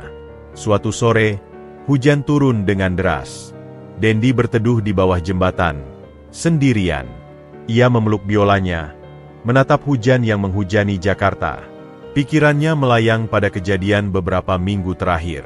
Kenangan akan tatapan penuh kebencian Huda, raut keraguan Pak Bima, dan wajah penuh ketakutan Bu Maya bergantian menghantui benaknya. "Mungkin memang sudah takdirku," bisiknya pada hujan. "Aku memang dilahirkan untuk ditolak." Ia mengeluarkan selembar foto usang dari saku celananya. Foto itu adalah satu-satunya barang yang ia ambil dari rumah Bima tanpa sepengetahuan mereka. Itu adalah foto keluarga Bima, Huda, dan Bu Maya yang terpajang di ruang tamu. Dalam foto itu, mereka tersenyum bahagia, sebuah keluarga yang sempurna. Dendi menatap foto itu lama, lalu dengan hati yang hancur, ia merobek foto itu, memisahkan dirinya secara simbolis dari gambar keluarga yang bahagia itu. Potongan foto itu ia biarkan terbawa air hujan. Sementara itu, di rumah keluarga Bima, suasana semakin suram. Pak Bima, yang merasa bersalah, mengerahkan orang-orangnya untuk mencari Dendi. Tapi kali ini, Dendi lebih hati-hati. Ia pindah losmen, dan lebih sering berpindah-pindah tempat mengamen. Ia tidak ingin ditemukan. Baginya, penolakan kedua dari Huda dan keraguan sementara dari ayahnya adalah bukti bahwa ia tidak akan pernah benar-benar diterima. "Bapak, mungkin memang lebih baik begini," kata Huda suatu hari, mencoba membenarkan diri. "Dia jelas-jelas tidak cocok dengan kehidupan kita. Lihat saja, dia lebih memilih kembali ke kehidupan bebasnya." "Bebas?" Pak Bima berbalik dengan wajah marah dan sedih. "Kau pilih kata yang salah, Huda. Dia tidak bebas. Dia lari karena terluka. Dan kau adalah orang yang melukainya dengan tuduhan kejimu itu." Huda terdiam, malu. Bu Maya, yang selama ini diam, tiba-tiba berbicara dengan suara lirih. Dia bilang dia hanya ingin diterima apa adanya." Ia menatap Huda. "Dan kita semua gagal memberinya itu." Perkataan itu menggantung di ruangan yang sunyi. Mereka semua sadar, Dendi tidak hanya membawa luka fisiknya pergi, tetapi juga membawa serta semua kesalahan dan penyesalan mereka. Kembalinya Dendi ke akarnya adalah sebuah kekalahan bagi mereka semua. Sebuah pengakuan bahwa kemewahan dan kasih sayang bersyarat mereka kalah oleh ketulusan kehidupan jalanan yang keras. Dan di bawah jembatan yang basah, Dendi menggesek biolanya. Nadanya masih getir, tetapi ada sebuah ketegaran baru di dalamnya. Ia mungkin kembali miskin dan cacat, tetapi ia tidak lagi berusaha membuktikan apapun pada siapapun. Ia akhirnya menerima takdirnya sebagai seorang pengamen, dan dalam penerimaan itu, ia menemukan sedikit kedamaian. Sebuah kedamaian yang pahit, tapi setidaknya, itu miliknya sendiri. Beberapa minggu setelah kepergian Dendi, rumah keluarga Bima bagai sebuah kapal yang kehilangan nahkarnya. Sunyi yang menyelimuti terasa lebih berat dari sebelumnya. Pak Bima jarang sekali berada di rumah, lebih memilih untuk menyibukkan diri dengan pekerjaan atau, yang lebih sering, terus mencari Dendi dengan sia-sia. Wajahnya tampak 10 tahun lebih tua, dipenuhi oleh garis-garis kelelahan dan penyesalan. Bu Maya semakin mengurung diri di kamarnya, dan ketika ia muncul, matanya selalu bengkak dan merah. Suasana duka yang pekat itu seperti kabut yang tak kunjung hilang. Huda, yang awalnya merasa lega karena ancaman Dendi telah pergi, perlahan-lahan mulai dicekam rasa bersalah yang menggerogoti. Keheningan rumah yang dulu ia nikmati kini terasa menyiksa. Setiap sudut seolah membisikkan kenangan akan saudara kembarnya yang ia usir dengan kejam. Tatapan penuh luka Dendi saat dituduh mencuri terus menghantuinya, terutama di malam-malam ketika ia sendirian. "Kau melakukan hal yang tepat, Hud," kata Paman Rendra selama kunjungan singkatnya, mencoba membenarkan tindakan Huda. "Lihatlah, ketenangan telah kembali." Tapi Huda hanya bisa mengangguk lemah. Jiwanya jauh dari tenang. Puncaknya terjadi pada suatu sore, ketika Huda tidak sengaja mendengar percakapan antara orang tuanya di ruang keluarga. Ia berhenti di balik pintu, mendengarkan dengan hati berdebar. "Aku tidak bisa memaafkan diriku sendiri, Bima." Isak Bu Maya, suaranya parau. "Aku sudah membuangnya sekali, dan sekarang anak kita sendiri yang mengusirnya untuk kedua kalinya." "Kita semua bersalah, Maya," jawab Pak Bima, suaranya berat. "Aku terlalu lambat menyadari permusuhan Huda. Aku terlalu sibuk mencoba mempersatukan mereka tanpa melihat luka yang dalam di antara mereka." "Apakah kita akan kehilangan dia untuk selamanya?" tangis Maya. "Tidak. Aku tidak akan berhenti mencari. Dia adalah anak kita, darah daging kita." Mendengar kata-kata, darah daging kita, dari ayahnya, hati Huda seperti diremas. Ia menyadari betapa egois dan piciknya perilakunya. Dendi bukanlah pesaing. Ia adalah korban. Korban dari rasa malu ibunya dan sekarang, korban dari kecemburuannya sendiri. Diliputi oleh rasa bersalah yang tak tertahankan, Huda memutuskan untuk menyelidiki kebenaran di balik tuduhannya. Ia pergi ke kantor ayahnya dan dengan susah payah, karena merasa malu, meminta akses ke arsip-arsip lama kelahiran mereka dan dokumen proyek amal. Staf keuangan yang menangani proyek amal itu dengan jujur memberitahunya bahwa tidak ada uang yang hilang. Semua bukti transaksi Dendi valid dan lengkap. Dia bahkan mengeluarkan uang pribadinya. "Tuan Huda," kata staf itu. Sangat disayangkan dia dituduh seperti itu. Huda semakin malu. Lalu, ia beralih ke arsip lama. Di sebuah lemari besi di ruang penyimpanan, ia menemukan sebuah kotak kayu tua yang berdebu, bertuliskan arsip kelahiran Hudath almarhum. Jantungnya berdebar kencang. Dengan tangan gemetar, ia membukanya. Di dalamnya, ia menemukan surat-surat lama. Salah satunya adalah surat dari sebuah panti asuhan sederhana yang menyatakan bahwa mereka telah menerima seorang bayi laki-laki dengan kondisi kaki cacat, dibawa oleh seorang wanita yang tidak mau menyebutkan nama. Surat itu berusia persis 21 tahun. Lalu, matanya tertumbuk pada sebuah dokumen lain yang membuat napasnya tercekat. Itu adalah laporan medis dari rumah sakit tempat mereka dilahirkan.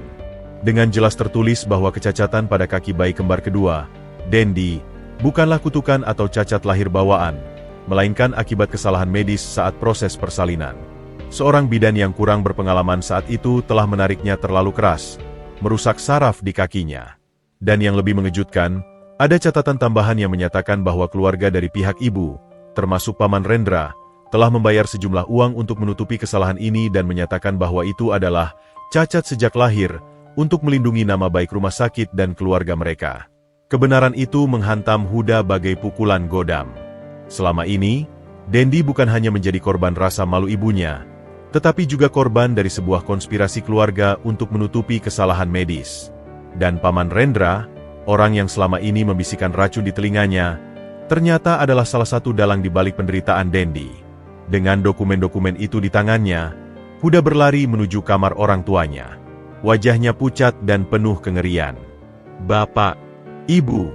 teriaknya, membuka pintu kamar mereka tanpa mengetuk. Kita semua telah diperdaya." Pak Bima dan Bu Maya yang sedang bersedih, terkejut. "Huda, apa yang terjadi?" tanya Bima. Huda melemparkan dokumen-dokumen itu ke atas tempat tidur. Bacalah. Ini semua adalah kebohongan. Kebohongan besar." Dengan tangan gemetar, mereka membaca dokumen-dokumen itu. Wajah Bu Maya berubah pucat pasi saat ia menyadari bahwa kecacatan Dendi adalah akibat kesalahan orang lain, bukan sebuah aib. Dan Pak Bima, setelah membaca surat dari panti asuhan itu, memandangi istrinya dengan mata berkaca-kaca. "Maya, kau membuangnya? Benar-benar membuangnya?" tanyanya. Suaranya hancur.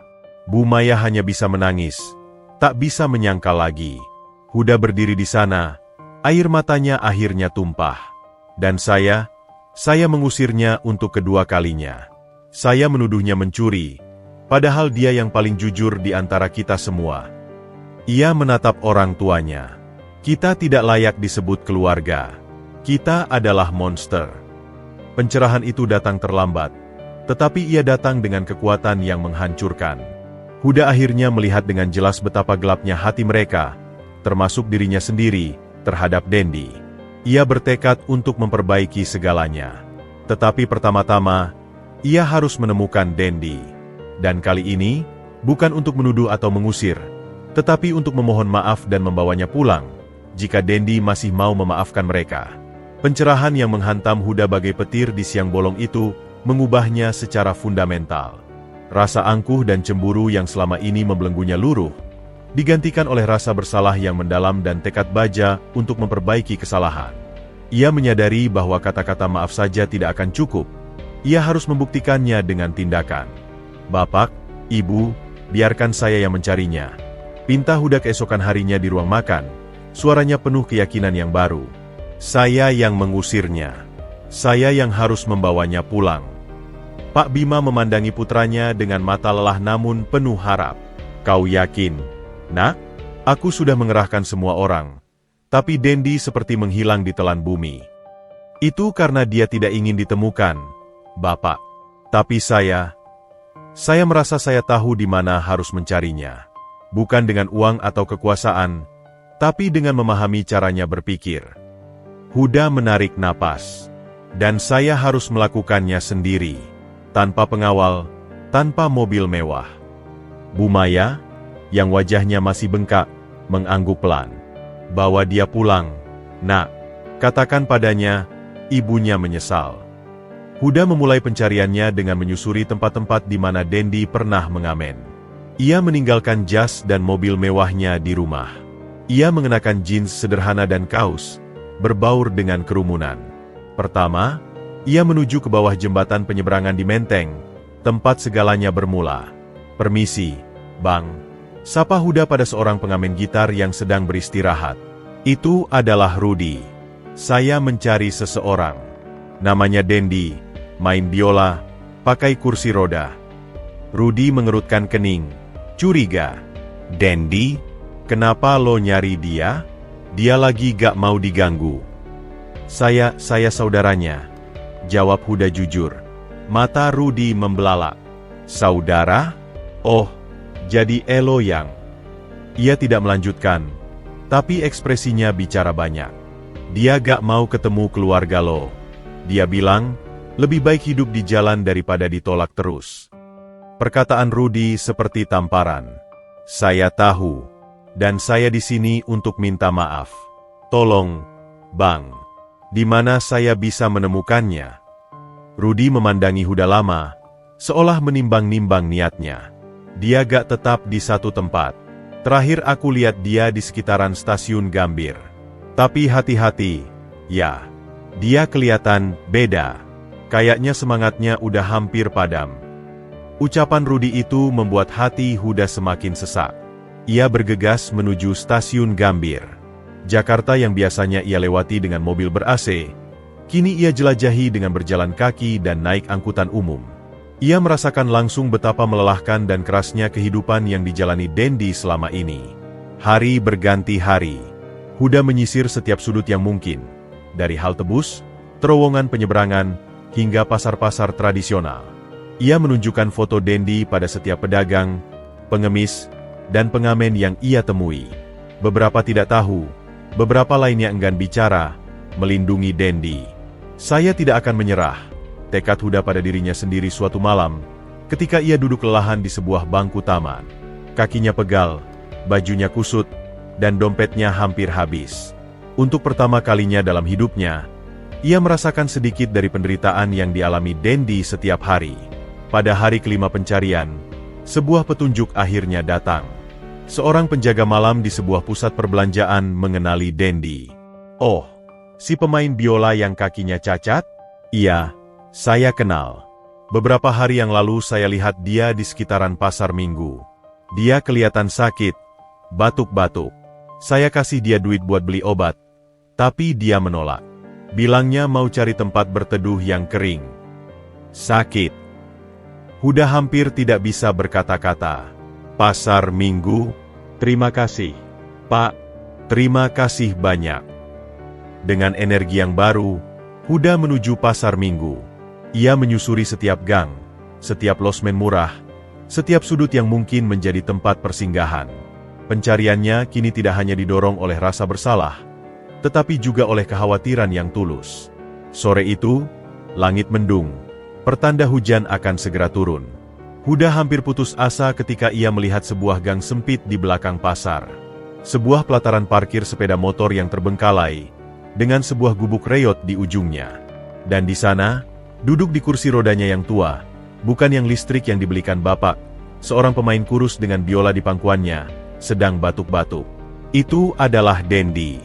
Wajahnya pucat dan kurus, matanya cekung dan kehilangan cahaya. Ia terlihat jauh lebih lemah dan sakit daripada yang digambarkan Rudi. Huda berdiri terpaku, dadanya sesak oleh campuran rasa syukur, sedih, dan malu yang tak terkira. Akhirnya, setelah berhari-hari mencari, ia menemukan saudara kembarnya. Tapi dalam keadaan yang menyedihkan hati. Huda berdiri terpaku di mulut gang, hatinya berdebar kencang. Melihat Dendi dalam keadaan seperti itu, pucat, kurus, dan batuk-batuk, rasanya jauh lebih menyakitkan daripada yang ia bayangkan. Ini adalah buah dari perbuatannya. Ini adalah akibat dari tuduhan keji dan kata-kata pedasnya. Seperti menjawab perasaannya, butiran hujan mulai berjatuhan, awalnya pelan, lalu semakin deras. Dendi, yang sedang asyik memeluk biolanya, terlihat menggigil. Ia mencoba mendorong kursi rodanya menuju atap gubuk yang reyot, tetapi tubuhnya yang lemah dan jalanan becek membuatnya kesulitan. Huda tidak bisa lagi hanya berdiri dan menonton. Dengan langkah pasti, ia berjalan menerobos hujan menuju saudara kembarnya. "Dendi," panggilnya. Suaranya serak oleh emosi. Dendi mengangkat kepalanya. Matanya yang redup melebar dalam keheranan, lalu berubah menjadi kewaspadaan dan akhirnya, sebuah kekecewaan yang dalam saat ia mengenali Huda. "Kau," gumam Dendi, suaranya parau oleh batuk. "Apa yang kau lakukan di sini? Apakah kau datang untuk menuduhku mencuri lagi? Atau mungkin kali ini aku mencuri tempat berteduh?" Sarkasme itu menyayat hati Huda. Ia bertekad lutut di atas jalanan becek, tepat di depan kursi roda Dendi, tidak peduli air hujan yang membasahi celananya.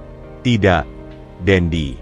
Aku di sini untuk meminta maaf." Air mata Huda bercampur dengan air hujan yang membasahi wajahnya.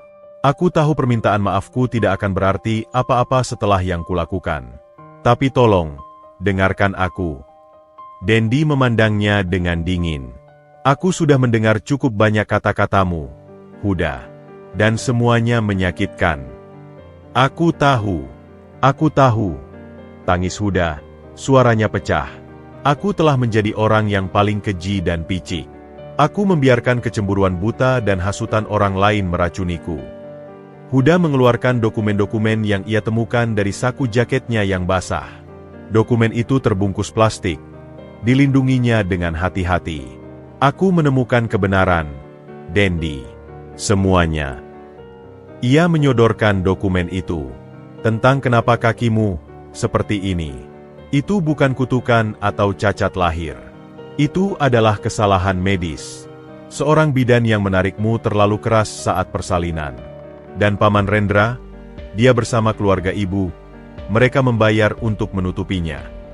Dendi menerima dokumen itu dengan tangan gemetar.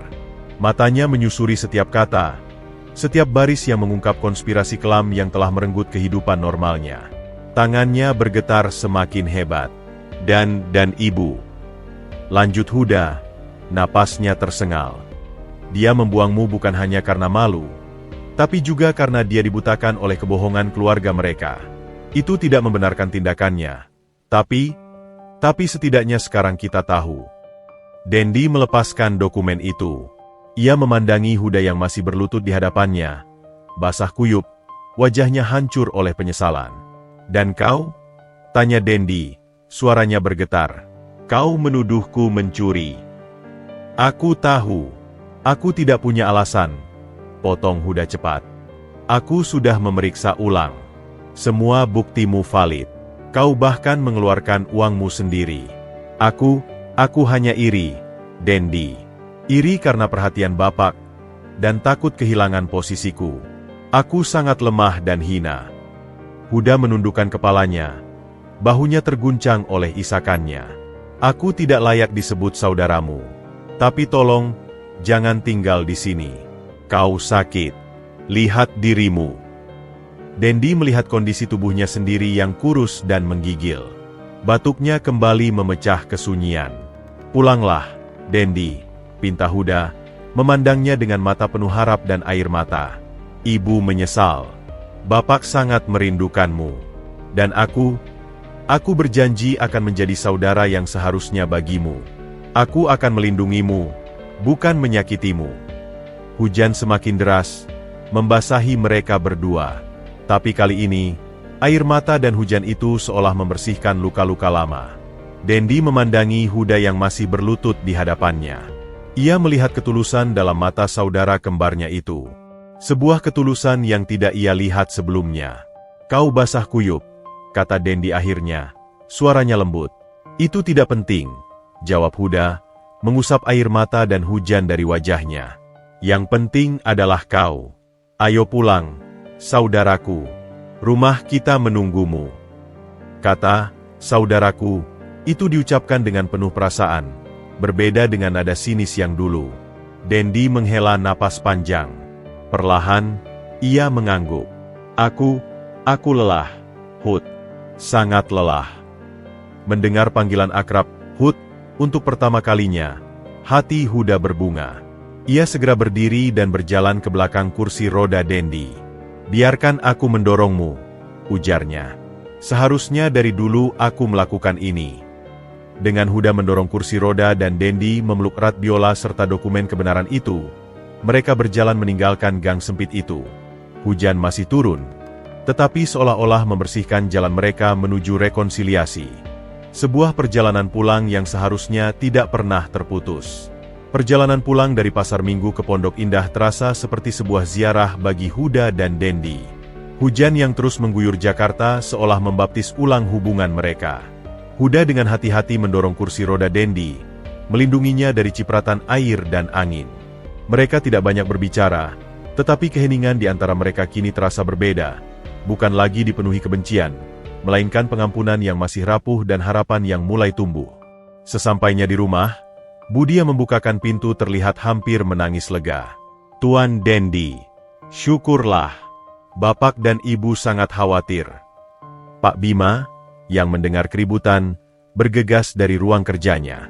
Wajahnya yang sempat muram langsung berbinar melihat Dendi, meski kemudian berubah menjadi cemas saat melihat kondisi Dendi yang pucat, kurus, dan basah kuyup.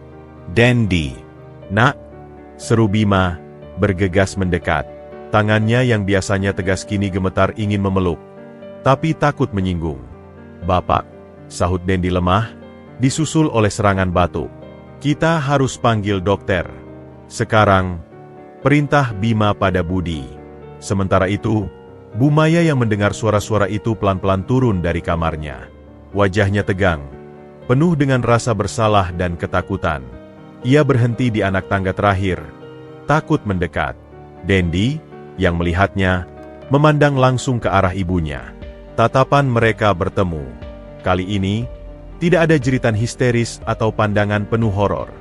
Yang ada di mata Bu Maya adalah lautan penyesalan, dan di mata Dendi, sebuah kelelahan yang mendalam. Huda, yang memahami momen penting ini, berbisik pada Dendi, Ibu ingin bicara denganmu." Dendi mengangguk pelan. Ia mendorong sendiri kursi rodanya mendekati Bu Maya yang masih berdiri kaku. Ruangan hening. Hanya suara hujan dan napas berat mereka yang terdengar. Bu Maya menarik napas dalam, lalu perlahan-lahan ia berlutut di depan Dendi. Sebuah tindakan yang mengejutkan semua orang, terutama Dendi. "Nak, Dendi." Suara Bu Maya bergetar, air mata sudah mengalir di pipinya yang masih cantik. Ibu tidak pantas memintamu untuk memaafkan. Ibu telah melakukan dosa yang tidak terampuni padamu." Dendi diam, matanya juga mulai berkaca-kaca. "Rasa malu itu bukan alasan," lanjut Maya, suaranya pecah oleh isakan. "Itu hanya kedok untuk menutupi kelemahan dan kebodohan ibu. Ibu membiarkan orang lain meracuni pikiran ibu, dan ibu tega membuang anak ibu sendiri, darah daging ibu sendiri." Ia menatap Dendi, matanya memohon. "Selama 21 tahun, ibu hidup dalam neraka. Setiap hari dihantui bayanganmu. Dan ketika kau akhirnya kembali, ibu malah menolakmu lagi." Ia menutup wajah, tak tahan menatap luka yang ia sebabkan. "Ibu monster, nak. Ibu tidak layak disebut ibumu." Dendi melihat wanita yang berlutut di hadapannya. Selama ini, ia membayangkan ibunya sebagai sosok yang kejam dan tanpa hati. Tapi sekarang, yang ia lihat hanyalah seorang wanita yang hancur, diliputi penyesalan yang dalam. Perlahan, Dendi mengulurkan tangannya.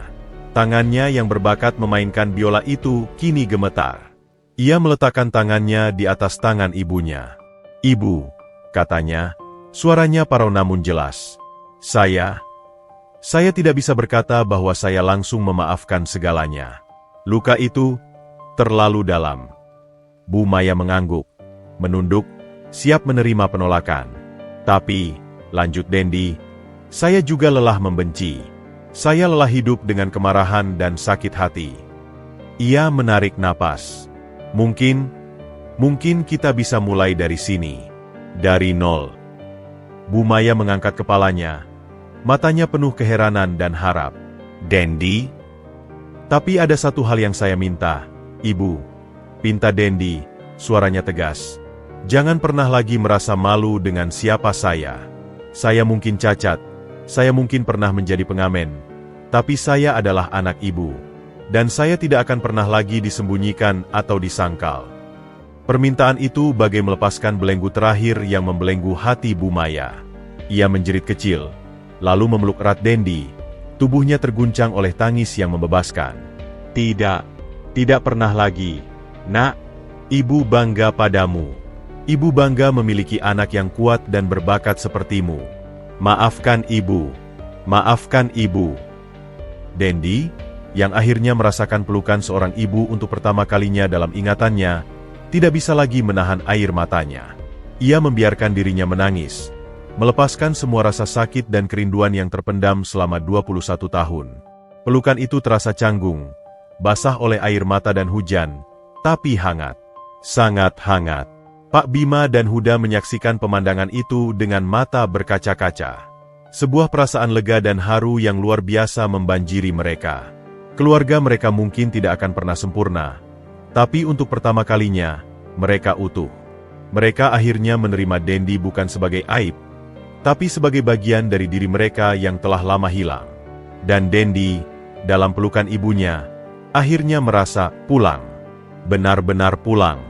Beberapa bulan telah berlalu sejak Dendi kembali ke keluarga Bima. Kali ini, suasana di rumah itu benar-benar berbeda. Kehangatan dan penerimaan yang tulus telah menggantikan ketegangan dan penolakan. Dendi, dengan perawatan medis yang baik dan nutrisi yang tercukupi, kesehatannya pulih sepenuhnya. Wajahnya tidak lagi pucat dan lesu, tetapi bersinar dengan keyakinan dan kedamaian baru. Kakinya yang cacat tidak lagi menjadi sumber rasa malu, melainkan bagian dari identitasnya yang ia terima dengan lapang dada. Bu Maya, yang telah berdamai dengan masa lalunya, kini menjadi pendukung terbesar Dendi. Ia dengan bangga memperkenalkan Dendi sebagai putranya kepada setiap tamu yang datang. Pak Bima, melihat keluarganya akhirnya utuh, merasa seperti mendapatkan kembali semangat hidupnya. Dan Huda telah berubah total. Ia tidak lagi melihat Dendi sebagai ancaman, tetapi sebagai partner dan sahabat terdekatnya. Suatu sore, mereka berempat duduk bersama di ruang keluarga. "Dendi, ayah punya ide," ujar Pak Bima, matanya berbinar. "Mengingat kesuksesan acara amal yang kau handle dulu, bagaimana jika kita membuat acara yang lebih besar? Sebuah konser amal, dengan kau sebagai bintang utamanya." Dendi terkejut. "Saya? Sebagai bintang utama?" "Iya, Kak," sahut Huda antusias. "Kau main biola, dan kita akan undang semua anak-anak dari yayasan kita, plus artis-artis lain yang mau berpartisipasi. Hasilnya akan kita gunakan untuk membangun pusat pelatihan dan kesenian bagi penyandang disabilitas. Kami akan beri nama Konser Melodi Harapan," tambah Bu Maya dengan senyum bangga. "Untuk menunjukkan bahwa setiap manusia, dalam kondisi apapun, memiliki harapan dan bakat yang bisa dikembangkan." Dendi terdiam sejenak. Perasaannya campur aduk. Ini mimpi yang menjadi kenyataan. Tapi, apakah saya mampu? "Haha, tentu saja mampu," tepuk pundak Dendi oleh Huda. "Aku yang akan handle semua urusan produksi dan sponsor. Kau fokus saja pada musik dan penampilanmu. Kita akan tunjukkan pada dunia siapa Dendi sebenarnya." Persiapan konser pun berlangsung dengan lancar. Huda, dengan kecakapan bisnisnya, berhasil mengamankan venue di sebuah hall besar dan menarik sponsor-sponsor utama. Dendi, dibantu oleh para musisi profesional yang dihire Huda, menyusun repertoar musik yang emosional dan penuh makna. Ia akan memainkan baik komposisi klasik maupun lagu-lagu modern yang diaransemen ulang, termasuk lagu "Ibu" yang dulu ia mainkan di jalanan. Malam konser tiba. Hall dipenuhi oleh penonton dari berbagai kalangan. Ada para donatur, keluarga-keluarga, anak-anak disabilitas dari yayasan mereka, dan bahkan beberapa mantan teman pengamen Dendi yang diundang khusus, termasuk Rudy. Saat lampu gedung meredup dan sorot lampu menyinari panggung, Dendi muncul dengan kursi roda listriknya, mengenakan tuxedo yang elegan. Di tangannya, biola tuanya yang setia. Ia mengambil mikrofon. "Selamat malam." Suaranya yang tenang namun penuh wibawa menggema di hall yang sunyi. "Beberapa bulan yang lalu, saya adalah seorang pengamen di jalanan. Saya bermimpi untuk sesuap nasi dan penerimaan. Malam ini, saya berdiri di sini bukan hanya untuk memainkan musik, tetapi untuk membagikan sebuah cerita tentang penolakan, pencarian, dan akhirnya penerimaan." Ia memandang ke arah keluarganya yang duduk di baris paling depan. Pak Bima, Bu Maya, dan Huda tersenyum bangga. Mata mereka berkaca-kaca. "Setiap nada yang akan saya mainkan malam ini adalah doa syukur. Syukur karena akhirnya saya menemukan rumah. Dan saya berharap, melalui musik, kita semua bisa membangun lebih banyak rumah bagi mereka yang merasa berbeda dan tertolak." Kemudian, ia mulai menggesek biolanya. Suara yang keluar begitu murni dan penuh perasaan, menyentuh relung hati setiap penonton. Ia memainkan kisah hidupnya melalui musik, kesedihan, kepahitan, keterasingan, lalu perlahan-lahan berubah menjadi harapan, pengampunan, dan sukacita. Di akhir penampilannya, ia mengajak semua anak-anak disabilitas dari yayasan naik ke panggung. Bersama-sama, mereka menampilkan sebuah lagu penutup yang penuh semangat. Mata semua penonton basah oleh haru, dan tepuk tangan mereka bergemuruh memenuhi seluruh hall. Konser itu sukses besar, baik secara artistik maupun finansial. Dana yang terkumpul jauh melampaui target, memungkinkan mereka untuk tidak hanya membangun pusat pelatihan, tetapi juga memberikan beasiswa bagi puluhan anak disabilitas. Setelah konser, di belakang panggung, keluarga itu berpelukan. "Ayah bangga padamu, Nak," bisik Pak Bima, memeluk erat Dendi. "Ibu juga," tambah Bu Maya, mencium kening Dendi. "Kau adalah kebanggaan terbesar ibu." Huda memeluk pundak Dendi. "Kita melakukannya, saudaraku, bersama." Dendi tersenyum. Air mata kebahagiaan mengalir di pipinya. "Terima kasih. Terima kasih sudah menerimaku.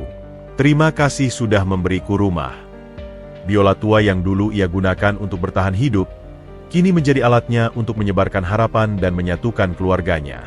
Perjalanan panjangnya dari pengamen cacat yang tertolak menjadi seorang inspirator yang dicintai akhirnya menemukan maknanya yang sejati. Ia mungkin terlahir dengan kaki yang tidak sempurna, tetapi ia berjalan, bahkan mengarungi kehidupan, dengan hati yang kini utuh dan keluarga yang akhirnya ia bisa sebut sebagai miliknya.